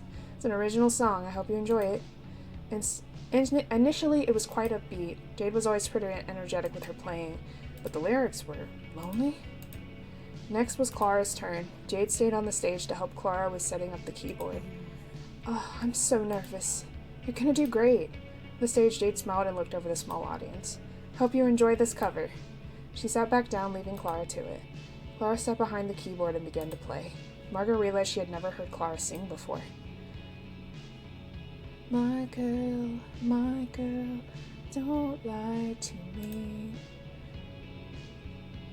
Tell me, where did you sleep last night? The crowd applauded. Jade helped her bring back the keyboard. I know that's not the tune, I'm tone deaf, but everyone at the table high-fived Jade with a few awkward attempts to get Clara to high-five as well. Great. That was so good. You think so? Geez, now I really want to learn how to play guitar. When Jade sat down, Margot leaned over to her. That was really, really good. People will be lucky to have you as a music teacher. This town is lucky you want to stay at all. Jade smiled. That means a lot. There was a break in performances. I need a smoke break. Margot, want to come with me? Sure. They went outside. Nikki took a drag. She pulled it away slightly, tilting her hand as she examined the burning end. What's your problem? Nikki didn't look up at Margot. What do you mean? You keep staring at Lee. You've been quiet all night. You haven't been texting me, but instead Jade is doing the texting for you? What the hell? What? I haven't done anything. Yeah, that's the problem. I've tried to be understanding, but you've been super weird all summer. You have these weird new friends that have to be around you at all times? What's going on? Nikki, come on. You remember it's hard for me to live at home. So? My mom's shitty too. My dad died too. You didn't see me being so weird. Wow, everyone takes things differently. Everyone's situation is different. Shit. Now she was looking at Margot with an expression that was hard to meet. That was years ago. This is new for me. Seems like all you want to do is hang out with your new girlfriend and obsess over what your ex does. How is that a normal way to handle your dad dying? Aren't you working and going to college and stuff too? Why don't you focus on that? Jesus. Seriously? And you're wondering why I don't text you anymore. I'm going to the bathroom. Whatever. Jesus. Later in the evening, the group moved to the diner. Nikki and Lee had left. Jade cut her pancakes into sections. After this, I'll change the subject, but I miss talking to the old Nikki. I didn't expect to see Lee everywhere this summer. I shouldn't have invited them. Nah. It's not your fault, I guess. Clara, do you think you'll do the next open mic? Yes. I should start learning a new song for it. Oh, she's excited. That's nice. Oh yeah, we'll need to brainstorm something. Margot looked down at her phone in her lap. Maybe you should get therapy. I did after the stuff with my dad. It helped a lot. Eventually, it was just Margot and Beck left at the diner. Awesome. You should definitely sing next time. I don't know. Beck smiled. Will you if I learn to play a song?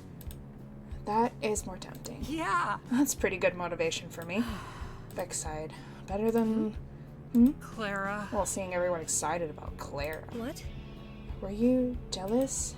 Totally. Yes. Of course. Of course I was. Margot patted Beck's leg. It's okay, you have different talents is all. Well, Not for long. Jade said I could borrow a guitar till I can get my own. I'll stop by her place tomorrow. After that, you want to come over? Yeah. Of course. I definitely want to be there for the start of your music journey. Beck nodded. exactly. Margot shifted around in her seat a bit. I have a question. What's up? Have you ever talked to Lee? No. Not really. He was glued to Nikki's side tonight and at the festival. I don't really want to anyway. What about at the theater? Huh? When? Last month when we ran into each other. I don't think I saw him. The, The other day he texted me that you yelled at him at the theater. To stay away from me. Does that sound familiar? Beck looked away. Look, I know the way he treated you. Disgusts me every time I see him.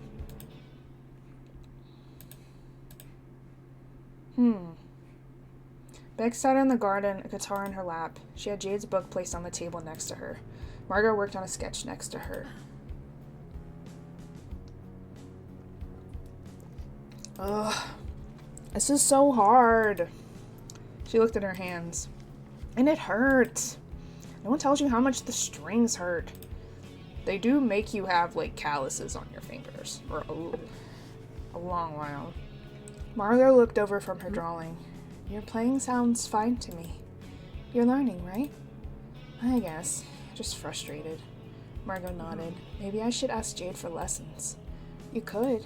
She's gone to school to be a music teacher after all.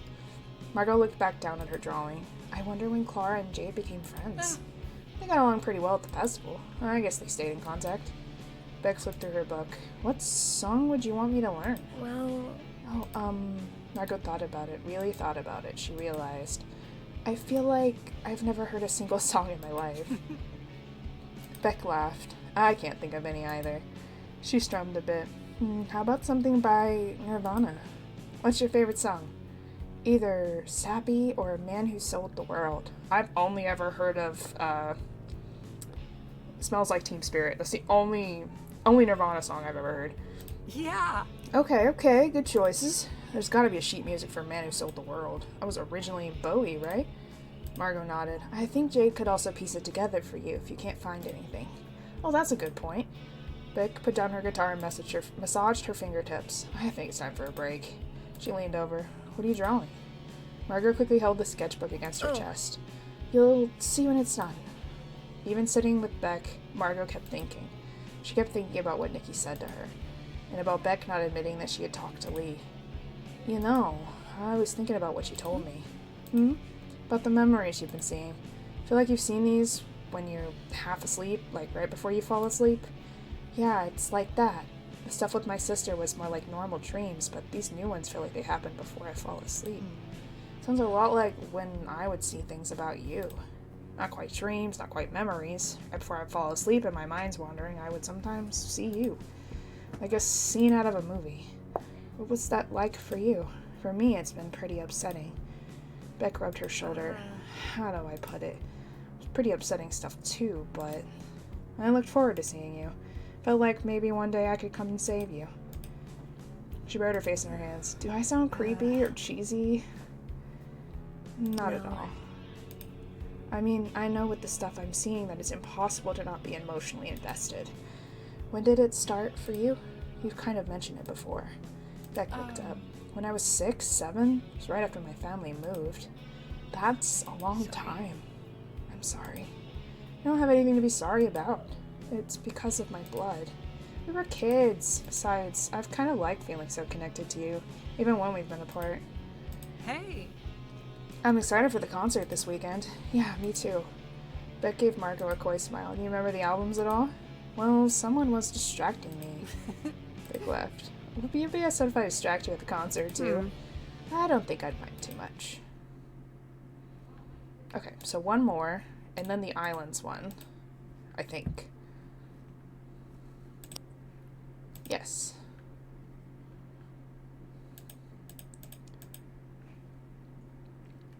What's happening? Shh. Where's the baby?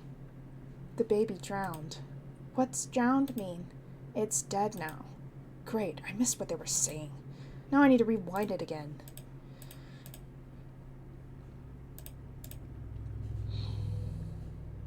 Margot's mother managed to be up first. She sat in the living room watching television. Up until now, Margot had been successfully avoiding her in the morning.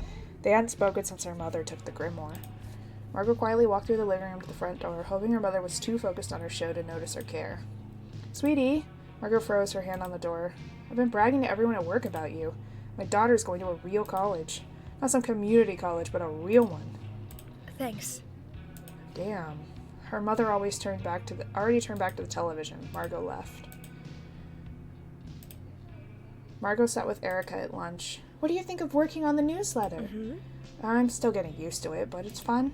It can be a bit intimidating to ask the residents about themselves. Erica chuckled. Don't worry, I've been pointing you to the friendlier folks to start. Erica turned to her food for a moment, then stopped. She tapped her palm to her head. Oh, I keep forgetting to bring the photos. Of your granddaughter? Yes, I got them printed out and sitting by the door for a few days now. Margot smiled. How is she? Very happy and healthy. Feeding has been a breeze, apparently. Margot didn't know anything about babies, but she listened intently. It was nice seeing how animated Erica got when she talked about her family. While Margot walked home from work, her phone buzzed. Come over. Teresa must want Margot to come over for the board games now. Margot wondered if she would have an opportunity to look for the ashes. Margot walked to the shopping center to meet Teresa in her shop. In the store, Teresa locked up and led Margot to the back room through a beaded curtain. The back connected to an apartment. Inside, Teresa offered her a seat at a small dining table. Teresa picked through a bookshelf, inspecting a collection of board games. They looked old in frayed boxes with faded graphics. Margot hadn't heard of most of them. From the titles she could read, she awkwardly shifted around in her seat. Sure, she'd talked to Teresa before, but she didn't know how to make small talk with her. She glanced around the living room. Where was Clara? What was taking her so long? She'll be out in a minute. Teresa's tone was reassuring, having noticed Margot's glances. Why did a minute feel like forever? Especially with the loudly ticking standing clock in her living room. What are you doing, son? What are you doing, son? Are you chasing a fly? Are you chasing a fly, son? You're so silly, son. You're so silly, son. Where'd it go? Where'd it go, son? You're so silly. You're so silly. She did have things on her mind she could bring up with Teresa. Did she have her father's ashes? How did she get them? Does she have Clara's book? Why did she take it? Does she know that the mentor is dead, about the test that he gave Clara? I imagine you have something you want to ask me. Teresa was still in front of her bookshelf. Just waiting for Clara. Maybe her answer was too quick. Teresa chuckled. You're not very good at lying. I'm not sure what you mean. Teresa finally turned to her. Aren't you wondering about Clara's book and your dad's ashes? Margot felt her body grow hot. She didn't expect it to go like this. Teresa smiled lightly. I do have them, both of them. Margot's mouth felt too dry to speak. She couldn't hear the living room clock ticking anymore. What? Ooh, things are gonna get spicy. And by spicy, I mean not like romantically spicy, but like interesting. They're gonna brew some tea. It's not fair for all of these things to be on your shoulders. You and Clara both. I can take care of it. How? I will dispose of the ashes properly. How much did she know? There was only one thing. What about Clara? What about their souls? What about the demon? She already completed what our mentor asked of her. But Margot caught herself before she finished her sentence. Teresa considered her for a moment. In the silence, she gave her a sympathetic smile. Yes, I know about that too. Did Clara tell you? It was written on your face when the quartz was for. So, I have it under control. You only need to keep your head down and focus on work and school. What are you doing to... Teresa interrupted her. I've been in your position before. Really? Teresa's voice was quiet. We're both smart people who have been backed into a corner before. I'm sure you've read about our mentor. She sat down on the table, placing down a wooden box. I do hope we can eventually trust each other. In another room, Margot heard some light footsteps. The strange stillness finally dissipated. Clara peeked into the living room. Hey. You ready? Clara furrowed her eyebrows, glancing between Margot and Teresa. Her gaze lingered on Teresa. Right. The board games. Right.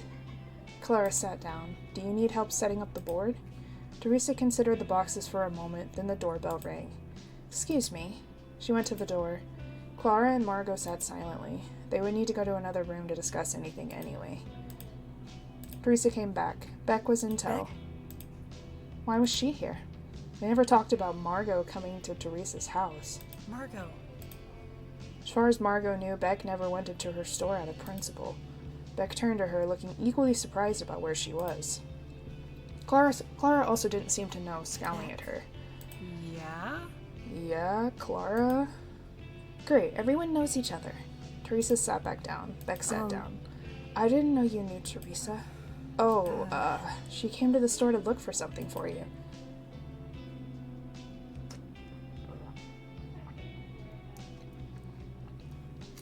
Beck looked away. After talking a bit, I realized she's also involved in our little situation. You never mentioned that, Beck. Beck rubbed her arm. Well, now we all know. Let's begin. Clara sighed. What's the point of this? Teresa took apart the box, revealing it was 2 pieces of the board with storage for marbles. She assembled it in a cross shape, placing the marbles at the ends of the arms. Board games have many purposes. To while away the time. Competition, divination. Let's start with a little competition. What game is that? It looks like aggravation. Marulhinha? A little souvenir I picked up while traveling. The main differences are the larger board and an extra piece. You roll a 1 or a 6 on the corners. You can move to the center spot and move directly to your arm on the board from there. We play in teams. The first team to have both players finish wins. Who do you want to play with? Beck? You want to team up? Yeah! Yeah, we'll win for sure. I'll team up with Clara. This should be interesting. Everyone rolled to see who would start.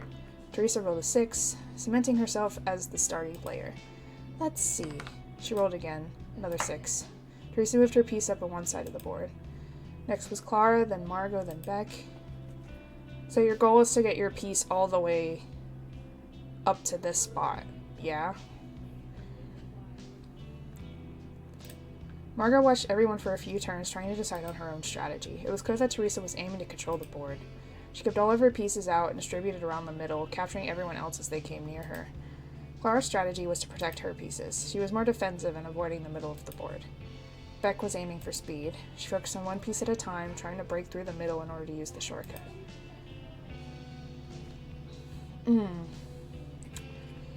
I don't play risky. Play carefully and avoid Teresa. Teresa really played like luck would always be on her side. It would probably be for the best to avoid her on the board as much as possible. Teresa already had one of her 5 marbles back at home. She had a second one in the middle, ready to return home soon. Margot was on the corner. In theory, she could take the center from Teresa. Margot rolled her die. 1. Exactly what she needed to land on Teresa's piece and take the center. But she could also get a new piece in rotation. Thanks for streaming, my wife. Oh, that's so nice! I'm so glad. Tell her hi from me. Margot moved on a new piece into play. What's up? Never mind.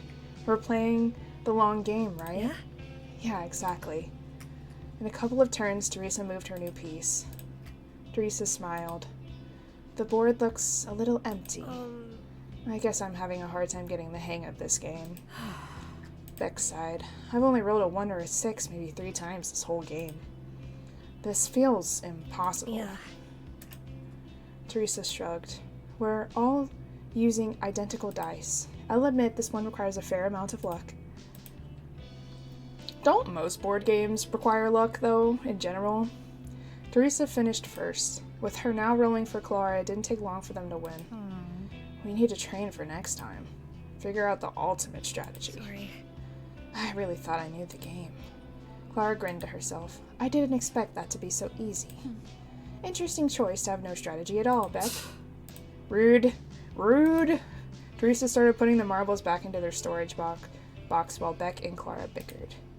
I'm curious what you thought of the game. Well, It's pretty reliant on chance, I think. Yes, it's similar to another game I have in my collection. The Royal Game of one of the oldest known games. That one was sometimes used for divination, perhaps as a response to it being a game of chance. whoa. Oh, wow, how? It's 2 players with square spaces. Some of the spaces have predictions tied to them. Huh. We can play that next time. Yeah. Sure, I'd love to try out such an old game. Beside Margot, Beck yawned.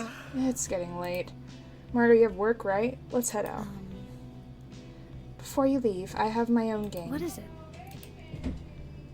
Well, more of a story for us to discuss. Okay. Okay, that's not a game. I think they're pretty fun. Go ahead, Clara. Okay. Pay attention, Beck.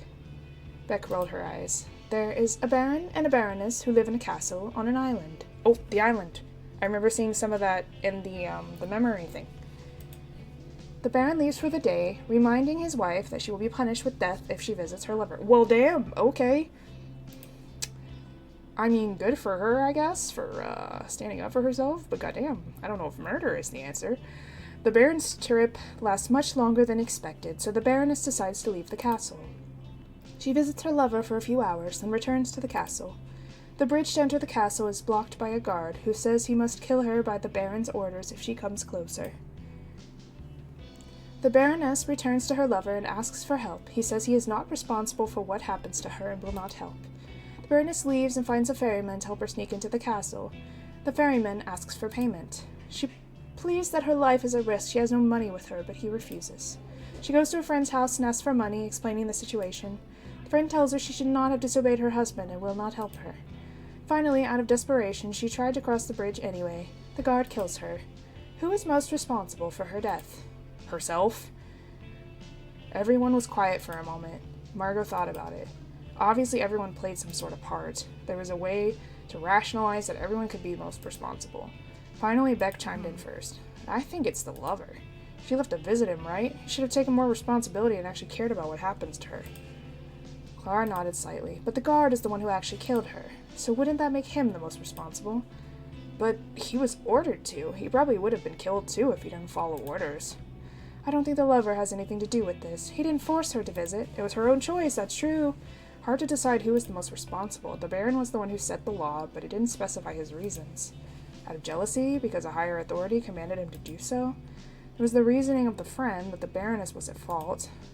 That she should have listened to the Baron, and it was her decision to leave the castle regardless. I think she's responsible because she knew the consequences and she went anyway. Well, I think it's the Baroness. Punishment really outweighs the crime, but she did know what would happen. Might not have been the Baron's decision. Maybe the order came from a king? Would you think differently if she were visiting her sick mother? I don't know. Maybe then she could have had her friend check on her mother? Margot turned to Teresa, who seemed lost in thought. What do you think? The Baroness is responsible for her own actions. That's what I'm saying. Ooh, the island? The island? The island? Oh no, there's another girl one. Interesting. Huh. Margot was a little girl. Her father sat at the computer. There was an image on the screen.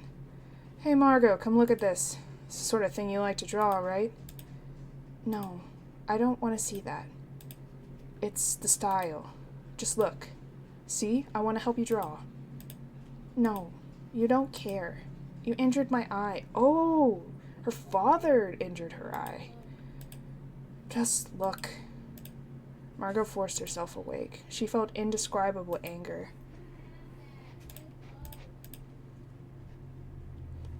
July 21st. Margot got up early to get ready for work. The previous evening gave her some things to think about. What did Teresa mean yesterday when she said she would handle everything? Was it really so simple? She wanted to check what Beck thought. Last night, Teresa said she does have everything. She said it was so she could help me. Do you trust her? I don't know. She knows Clara, so maybe it's possible she can help. Did she mention how? No, just that we should leave it up to her. I think it's kind of fishy. I could ask her more about it. I think that's my only option now. She still needed to wash up. She went to the bathroom. Blood. There was blood on the seat. What? Margot didn't know what to think. She wasn't on her period. She knocked on her mother's door. What? There's blood on the toilet seat. Are you bleeding? Margot heard movement. Her mother quickly stepped out of the room, pushed past her, and went into the bathroom. After a minute, she rushed past again, back into the room. She kept the door cracked for a moment. It's clean now. But are you bleeding? I cleaned it with bleach. And she shut the door. Margot looked down at the ground, possibly checking for more blood. She remembered when her mother told her that her father was in the hospital. Her mother said that morning he stepped on the scale, and now that he was bleeding, and saw that he was bleeding onto it. After taking him to the hospital, she scrubbed the bathroom with bleach. She scrubbed and scrubbed and scrubbed. It's a strange thing for Margot to reckon with. Sitting alone in the dorm room in another city, she didn't feel an urge to return home. Maybe she was relieved that she didn't have to be there to experience everything in person. How does a person come to terms with being sad and relieved? That's not a normal response to a parent's death, is it? She got dressed, grabbed her bag, and left for work.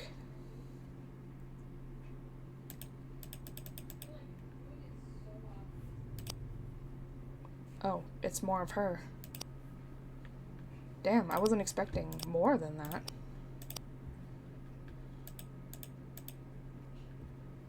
Margot sat with a social worker at dinner.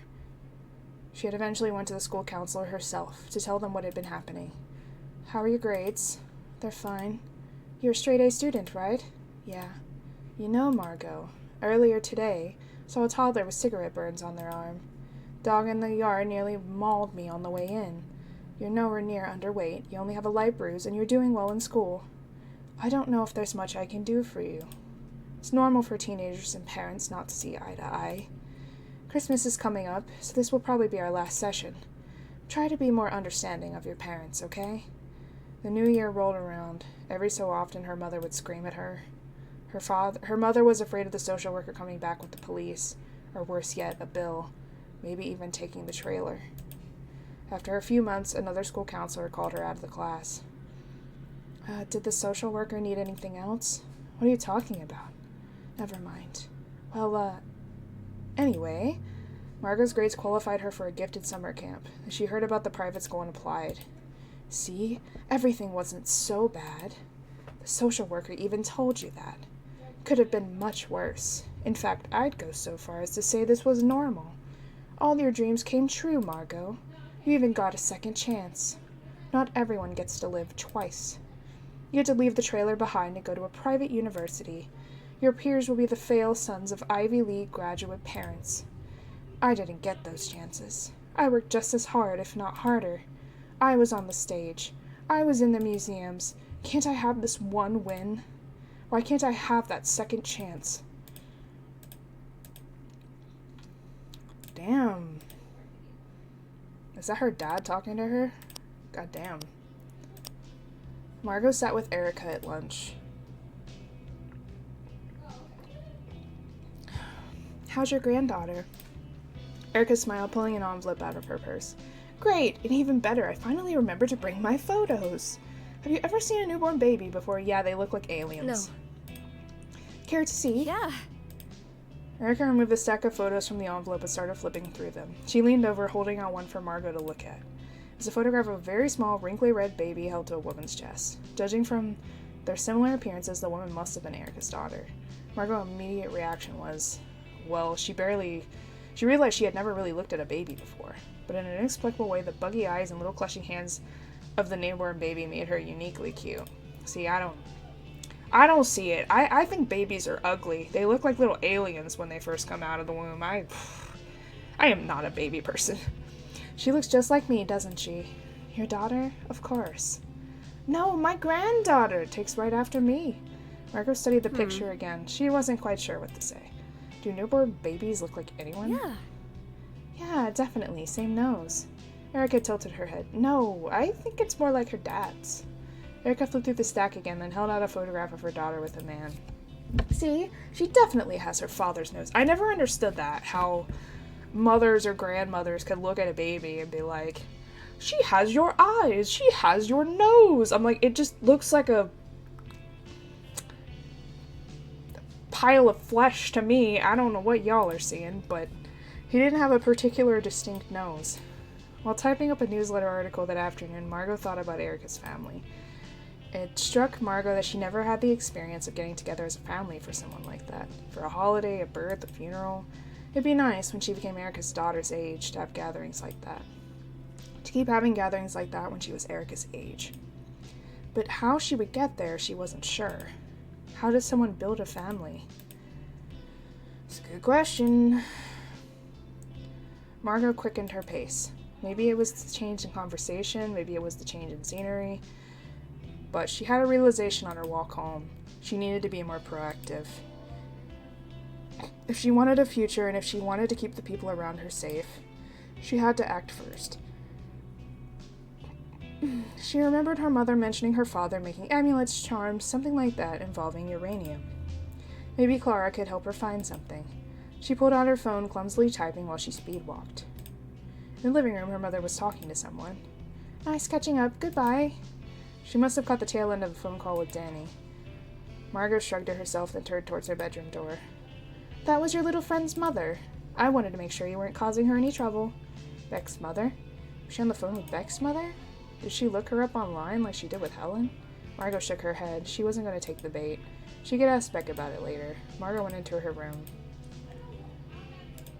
Once her mother was asleep, Margot went out to meet Clara by the shed. Margot undid the lock and they went in. Since cleaning it out with her mother, the shed was much emptier. Clara looked at the large canvas duffel bag. Why is there a military bag? I think my dad was in the military for a while. Clara looked at the name printed across it. Then who's Vic Jones? Margot turned and looked at it. Huh. Clara reached for the box of bullets but drew away. Margot, look at this. What is it? This has magnets in it. We shouldn't touch it. Margot gave her a look and opened the box. It's bullets. Clara gave Margot a strange look. Is it not affecting you? What do you mean? Well, since you can touch them, look at them. I suspect they're all a little different. Margot pulled out a few to compare. They were different. Each one was slightly different metal cast into the shape of a bullet with a unique symbol stretched into the side. Margot held them up for Clara to look at. What do you mean by magnets? Well, ideally I'd test them more thoroughly, but some of these are flesh magnets. Flesh magnets? Alchemists experimented with making magnets for materials besides metals. How does that work? Well, Tenuously. Clara looked closer. I know some of these symbols, but they're weird. Upside down and backwards. Wait. Did you know that if you invert a symbol, it inverts the power and meaning? yeah, Yeah, I've heard of that. right. I think I know what's going on. What is it? You took his books to Beck's house, correct? Yeah. While we're here, let's copy down in your sketchbook what each rune looks like. We need to check his books again for more specifics, but I think your father was trying to make new runes, putting them on flesh magnets. Your father. Clara looked up at Margot. Has the ghost told you what it wants? It mentioned that it wants to have my body. Well, I think these are made to draw out the energy from a soul. Margot dropped it on What? the floor. Are you serious? Hey, Hold on, before you panic, maybe you're immune because you're blood related to him. How do you know? From what I've read, flesh magnets typically have a psychological, physiological effect. We'd know from a sudden change in your behavior. Okay. If it's because of blood, are you possibly immune as well? maybe. But I don't want to find out the hard way. Margot looked around the shed. It might make some sense now, but the timeline doesn't add up. He didn't know he was dying until a few years ago. He had most of this stuff before I was born. Some of it's from the 70s, before he even met my mom. Why? Clara Right. nodded. You have a point. They both looked around the boxes, hoping the answer was in view. Felt like time was running out. We should try to summon the ghost tomorrow. Yes. I can come by. I'll text back too. On Monday, when I was over for board games, Teresa said she had a plan for helping me. Has she talked to you about that? No. Oh, Do you think I should talk to her about this? If you believe you can trust her. Wouldn't you know more than me? Don't you guys serve the same master? Or mentor, I think you said. After work, Margot went to Teresa's store. Finding the flesh magnets worried her. Teresa said Margot could rely on her. Margot sighed. There really was something Margot deeply wanted. Someone she could trust, who would believe her, who could fix everything. She lingered outside of the store, away from the view of the windows. It doesn't hurt to ask. Margot nodded to herself. Teresa had experience in this, she reminded herself. She needed to rely on someone older who knew what to do. Teresa looked up from the counter. Margot, what a surprise. Something new came up that I need your help with. Certainly. Last night, Clara and I found flesh magnets. That is serious. Do you know what we should do? Leave them alone for now. They require proper neutralizing. okay. I've been having more and more dreams where the ghost talks to me. Between that and the magnets, we figured out a way to summon it and a way to cut away at his soul. Yes, I gave Clara the incense for that particular trick. Then should we do that again? You don't need to. I am working on disposing of the ashes. This was getting frustrating. Teresa wasn't giving her a clear answer. What should I do? Teresa chuckled a bit. You need to have patience. Patience. That was certainly easy for Teresa to say.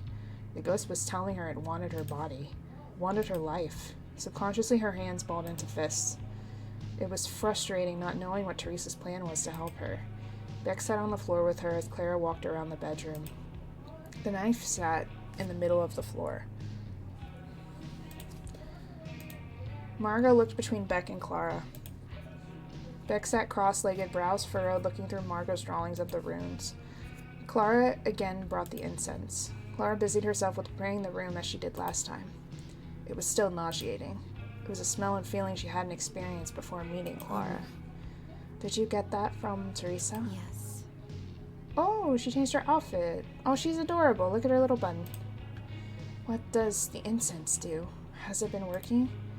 It has been helping. You see, it makes your mind more permeable. Huh? Permeable? Subject to the influence of other minds. In a mind control sort of way, or No. in a more visiting sort of way? But it's a mutual sort of permeability. I think that gave us an edge last time. Beck let out a full-throated sigh, earning an eye roll from Clara. How many times do we have to do this? Considering the ghost has gotten to other people, it'll take time. Okay. Now, can you explain who Teresa is and how exactly she's supposed to help us? Clara scowled. I thought you and Teresa were on such friendly terms.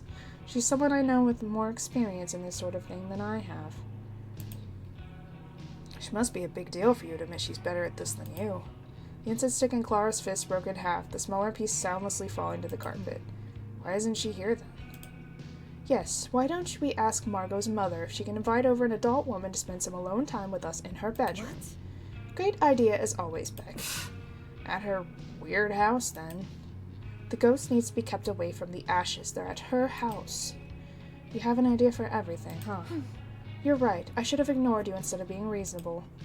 The arguing was getting to Margot. She became aware of how fast she was breathing, how rapidly her heart was beating from the stress. The air felt even heavier from the incense permeating every corner. She started gasping for air. Hey, Come on, you two. Are we gonna fight every time? This is already really stressful. Was it because of the permeability thing Clara mentioned? There was a knock at the door. Margot whipped her head around to look, the room spinning in her vision. Sweetie, how are you and your friends doing? She entered before Margot could respond. Margot's mother turned to look at Clara. Clara froze.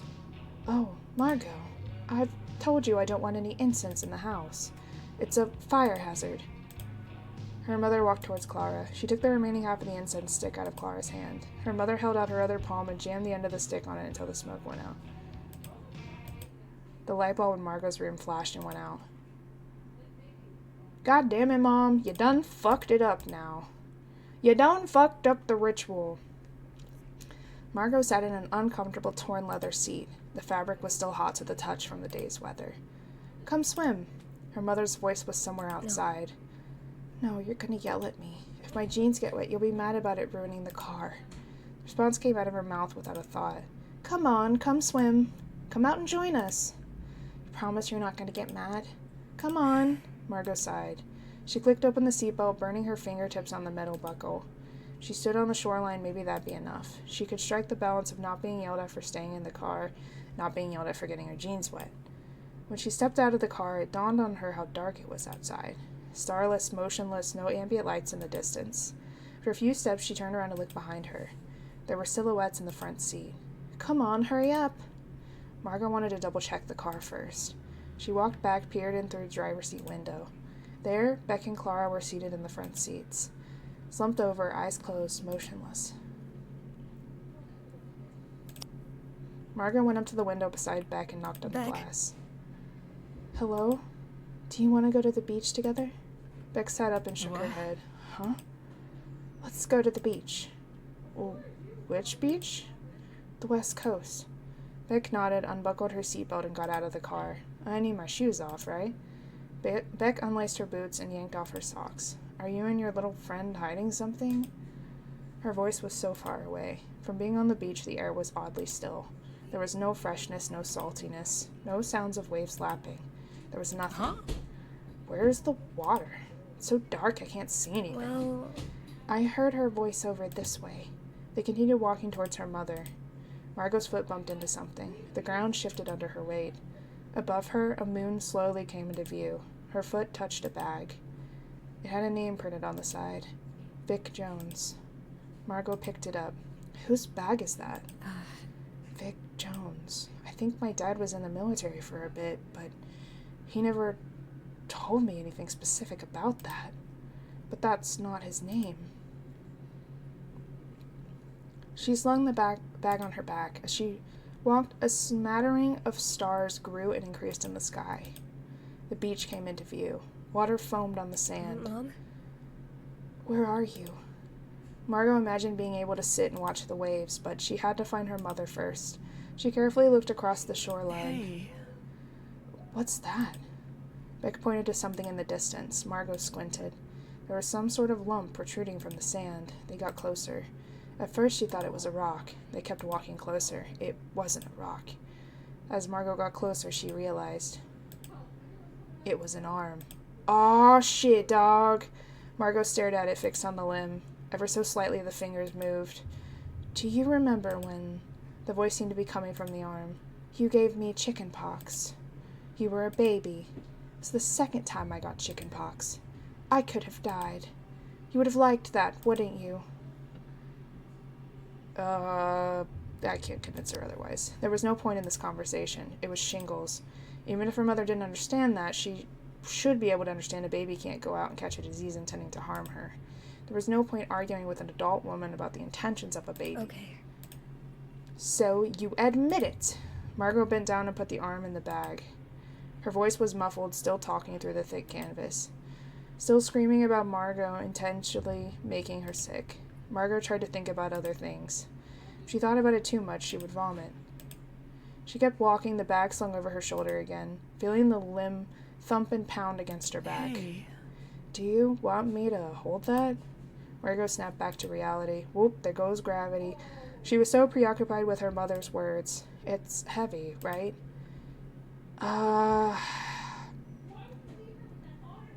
Should I?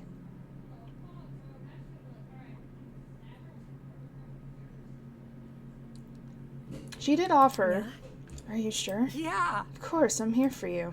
That's right, isn't it? They had become so close that it was only natural that Margot should rely on Beck to help her. But if it gets too heavy, hand it back to me, okay? Deal. Beck helped lift the bag from Margot's shoulder and slung it over her own. Margot rotated her shoulders, feeling her posture instantly improve. I guess it was more than I thought. Beck winced a bit. Was it punching you nonstop, too? Yeah. They continued on. In the distance, her mother's voice echoed. Margot tried to pick out one source, following it to find the next limb.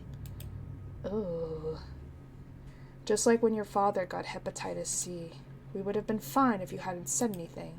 But you didn't care what we were going through. You just ran off to your fancy private school, because you were so ashamed of people like us.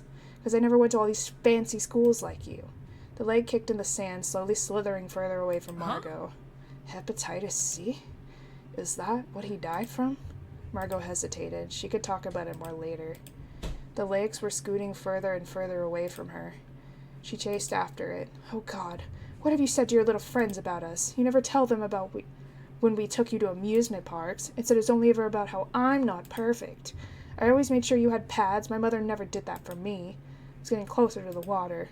He kept trying to spend all of our money. Margot whipped around. Further away, another arm seemed to be clawing its way towards the ocean. Beck? Beck, grab the leg. I'll go after the arm. Beck was already scrambling for it. Margot turned and ran to the arm. She heard her mother's voice again.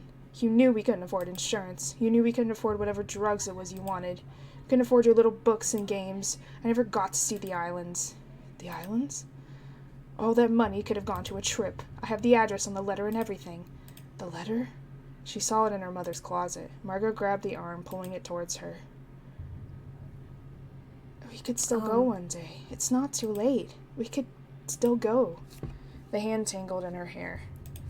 It yanked hard. With what money? Margot yelped in pain. She tried to pull it away, but it wouldn't let go of her hair. Let go. You pulled my hair all the time. Because you'd pull mine. It was the only way to make you let go. Mark sunk her nails into the hand. You little bitch, you little bitch. Help! Beck, help me. All Margot could think to do was beg for help. Let go, you dumb, stupid bitch. Shut up. From behind her, Beck had run up and grabbed the arm. She sunk her own nails into it, drawing more blood. It screamed louder. Damn. But it let go. Beck hurriedly shoved it into the bag. Thanks. We need to close this. Margot was finally able to turn and look. The limbs were trying to pry their way out. Together they grabbed the drawstring on the top of the bag and yanked it closed. Margot held the fabric together as Beck tightly knotted the string. Right. Hope you don't want to open that again. Margot was breathing hard. The leg is in there, too. It was a pain in the ass to catch. You're a lifesaver. Beck grinned. Margot looked around. It was quiet, but she looked down. The water seemed higher, thick and foaming, dense around her ankles. Margot's heart started to race. If she was pulled under. Do you enjoy tearing families apart? Beck looked around wildly, her eyes wide. Beck? Beck was shaking. What? How is he? It would have been better for everyone if you didn't come back. No. No, that's not true. You always have to be so stubborn and selfish. I'm not. What's going on? The water rose higher. Beck screamed. Let go of me. No, don't try again. No. Beck collapsing into the water, thrashing at something unseen. Without thinking, Margot grabbed onto her. She couldn't let Beck get dragged away. Margot tried to pull on her arm, but instead her own body was yanked down into the dark water. I lost everything because of you. No one will ever love you. The chatter was deafening, like her parents sitting in the living room, talking and talking, always about what a miserable person Margot is. Maybe that's part of why she was relieved her father was gone. Now her mother didn't have someone to talk to about how horrible Margot is. Her mother didn't have someone who could pick the lock on Margot's door. Margot gasped, finally surfacing. She opened her eyes. She had to stop from screaming. Her mother's head floated in front of her. All of the limbs loose from the bag encircled her. Let me do this. Don't take him away from me again. We deserved more time together, but you took away the time we had together. Her long, stringy hair seemed to melt into the sea foam around them. The hair stretched out towards Margot. I wanted to see the California beach with him one last time. I wanted us to retire there. But you took all our money. As a baby, you'd scream and cry, trying to take our home, too. Margot frantically looked around. What was she supposed to do? Where was the ghost? The hair tangled together tighter around her. It was becoming difficult to stay afloat. Margot spat out the water, threatening to fill her mouth. Was Beck okay? Margot wasn't trapped. She could find Beck and help her. But now, Margot had to figure out where to cut. She'd have time to close her eyes and focus again? She needed to focus on her mother, threatening to pull her down. Have you decided to be vengeful? The hair was restricting her movement, dragging her in. She didn't have time to find the ghost. It had to be her mother. Margot hurriedly cut the hair around her, trying to free herself. I knew you were a spiteful little bitch. Blood seeped out from where she cut. It was red all around her. Margot was afraid of the blood. Her mother's head gurgled and screamed in the water. What would happen now that she was allowing it to sink? Margot tried to grab a fistful of hair. She had to consume it before she was pulled under. Stop! Stop it now! She had to. She couldn't risk drowning. Again, there was a bright flash. The light bulb was back on. No! That's the end! Aw, shit, dog. Wow, that's actually perfect timing, though, because I was about to end stream in about 7 minutes, so... Wow, that's the end of the early access. Please fill out the playtest survey. Damn. Where's the survey? It's on another tab. Awesome. I guess I'll take the survey then while I'm finishing out my stream. Thank you for playing for time filling out this form. Okay. What version of the game are you playing? Early access version 2.2 end. What are your general thoughts, feedbacks for the game?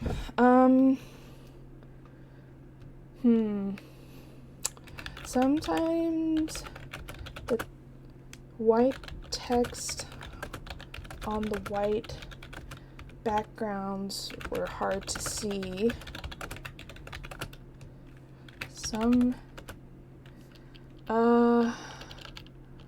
That's the only thing I found that was, like, generally jarring.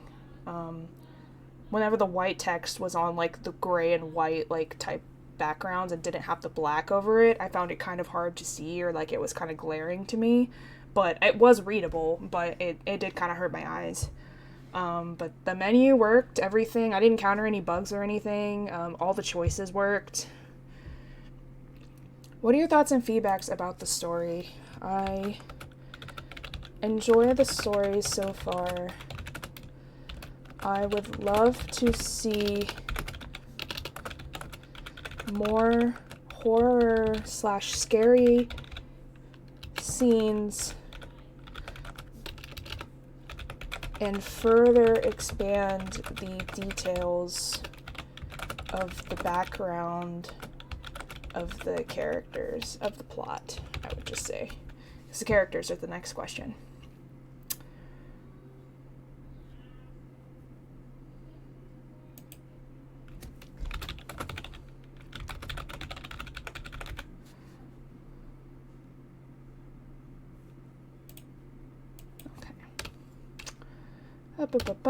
Let's see.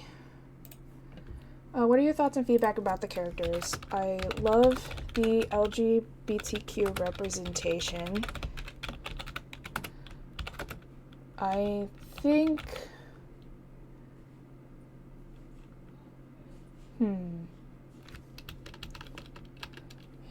I really feel what they feel.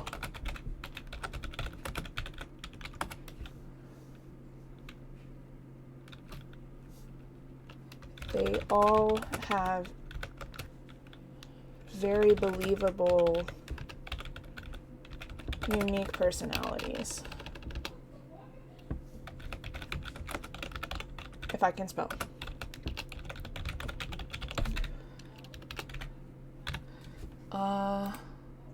There it is. Believable. Okay. What do you suggest to improve the game?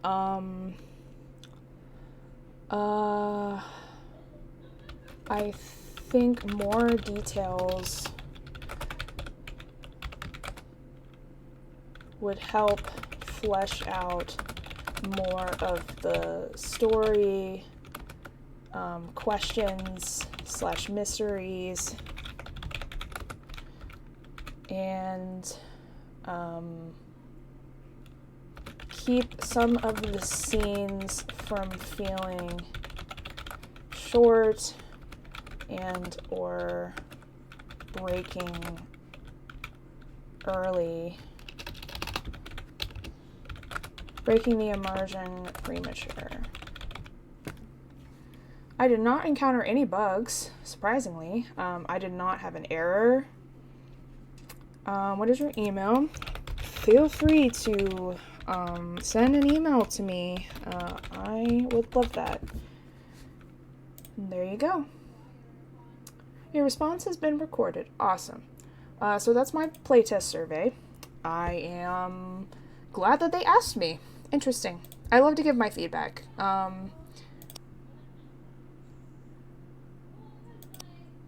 me check the gallery. So I'm assuming if I would have picked Clara's romance route, I would have gotten more images with her. Because I got all the Beck romance route things. So at least a couple of those would have been from Clara. I didn't get any from hers, actually. And I missed one of Beck's somehow. But I got all from the miscellaneous. So there's one with Beck. I guess there was a scene I didn't click on the option for her. Interesting. But, I definitely would be interested in coming back to the game, after it has been, like, fully released. Thanks for playing. I feel like I got the forum. Oh, that's really sweet of you. Thank you so much. I thoroughly enjoyed this game. It reminded me a lot of We Know the Devil, which is another, visual novel, horror, like LGBTQ, representation game. And I'm really glad to be seeing more of these out here, these type of games, because number one, I'm also LGBTQ, and I love to see the representation in my games, and I love having gay romance options. I love horror games, and I love psychological horror specifically, so this is like right up my alley. And I also love visual novels because I am a writer, and I love stories, so this is like kind of like a best of all worlds for me, honestly. I really enjoyed it. I enjoyed the characters. I thought the art style was really neat and unique. I liked that vibe. It definitely felt like, you know, it got the little spooky horror vibes, the like kind of old school, like kind of 90s 2000s art styles. I definitely got a lot of good vibes from it, and I really, really enjoyed myself playing it. I was actually, like, as tired as I was from reading and my voice being scratchy, I kept wanting to play it. Like, last night, I was like, I shouldn't play anymore, but I was like, damn, but I want to see what happens, So, I was thoroughly enjoying, and, like, I actually was excited to get up today so I could keep playing this. I was thoroughly invested. I was like, I gotta play more. I want to finish it. Thank you so much for reaching out. I thoroughly appreciate it. I'm gonna be posting this VOD to YouTube as well, and I'll be making a clip. Well, I already made a clip and put it on TikTok, but I may make another one from this stream. But I did put a post on my TikTok from me playing the first stream, the part 1. And I am also, and that clip is also on my YouTube channel as well. And I will be posting the VOD later. And definitely, when this game gets fully released, I would love to play it and stream it again. But yeah, thank you for everyone who came to the stream. This has been Devil's Liminal Early Access. I got it free from Keymailer, from the developers. I highly recommend you check it out. It's really, really neat, and it feels different playing it for yourself. It definitely feels different. You can get the vibe of it better, and you could feel it a lot better, and you could get to play different choices. Like, if you want to go and romance Clara, go for it, bro. If you want to go and, like, not romance anyone, go for it, bro. If you want to make other choices that I didn't make that probably would have got me more gallery choices, go for it. I think that's one of the fun things about Choices Matter games in general. I always enjoy those. because everybody kind of gets a different experience. And sometimes I'll go in and I'll like replay the game like 16 times until I get everything. And then sometimes I don't. But because I know this game is not fully completed yet, I'm probably going to wait till the full game comes out to like go and make new choices. Because I know there's going to be more choices to do when that comes out. So I'm going to wait impatiently. Just kidding. I'm going to wait patiently until that is out. I would love to re-experience this. I recommend everybody give it a try. As I said, I received this free from keymailer.co. I received a free Steam key, but it is now on early access on Steam for you to check out. So I highly recommend it. Yeah, I am done with my stream time, so I'm going to go ahead and, yeet out of here. I'm really glad I got to experience this with you guys today. Let's see. Let's find someone to raid, and I will be back later tonight. Probably, it's either going to be more Final Fantasy VIII with Alice, or I'm going to try another Keymailer game from another indie dev, because I've kind of going to be busy this weekend with other things going on, so I would like to go through the Keymailer's keys that I do have and support the people and give them a review before I head out for the weekend. So, but I'll be back around 7 p.m. Eastern Standard Time tonight in about 4 hours. We are gonna raid Kitaro, who is streaming some Hollow Knight, so go check them out. They are friends of my friends, and they've been in my chat before and hung out, and they're really cool, so go give them some love. I will be back again later this evening with some more hi games, and I will see you guys next time. Bye-bye. Bye-bye. Did I spook you?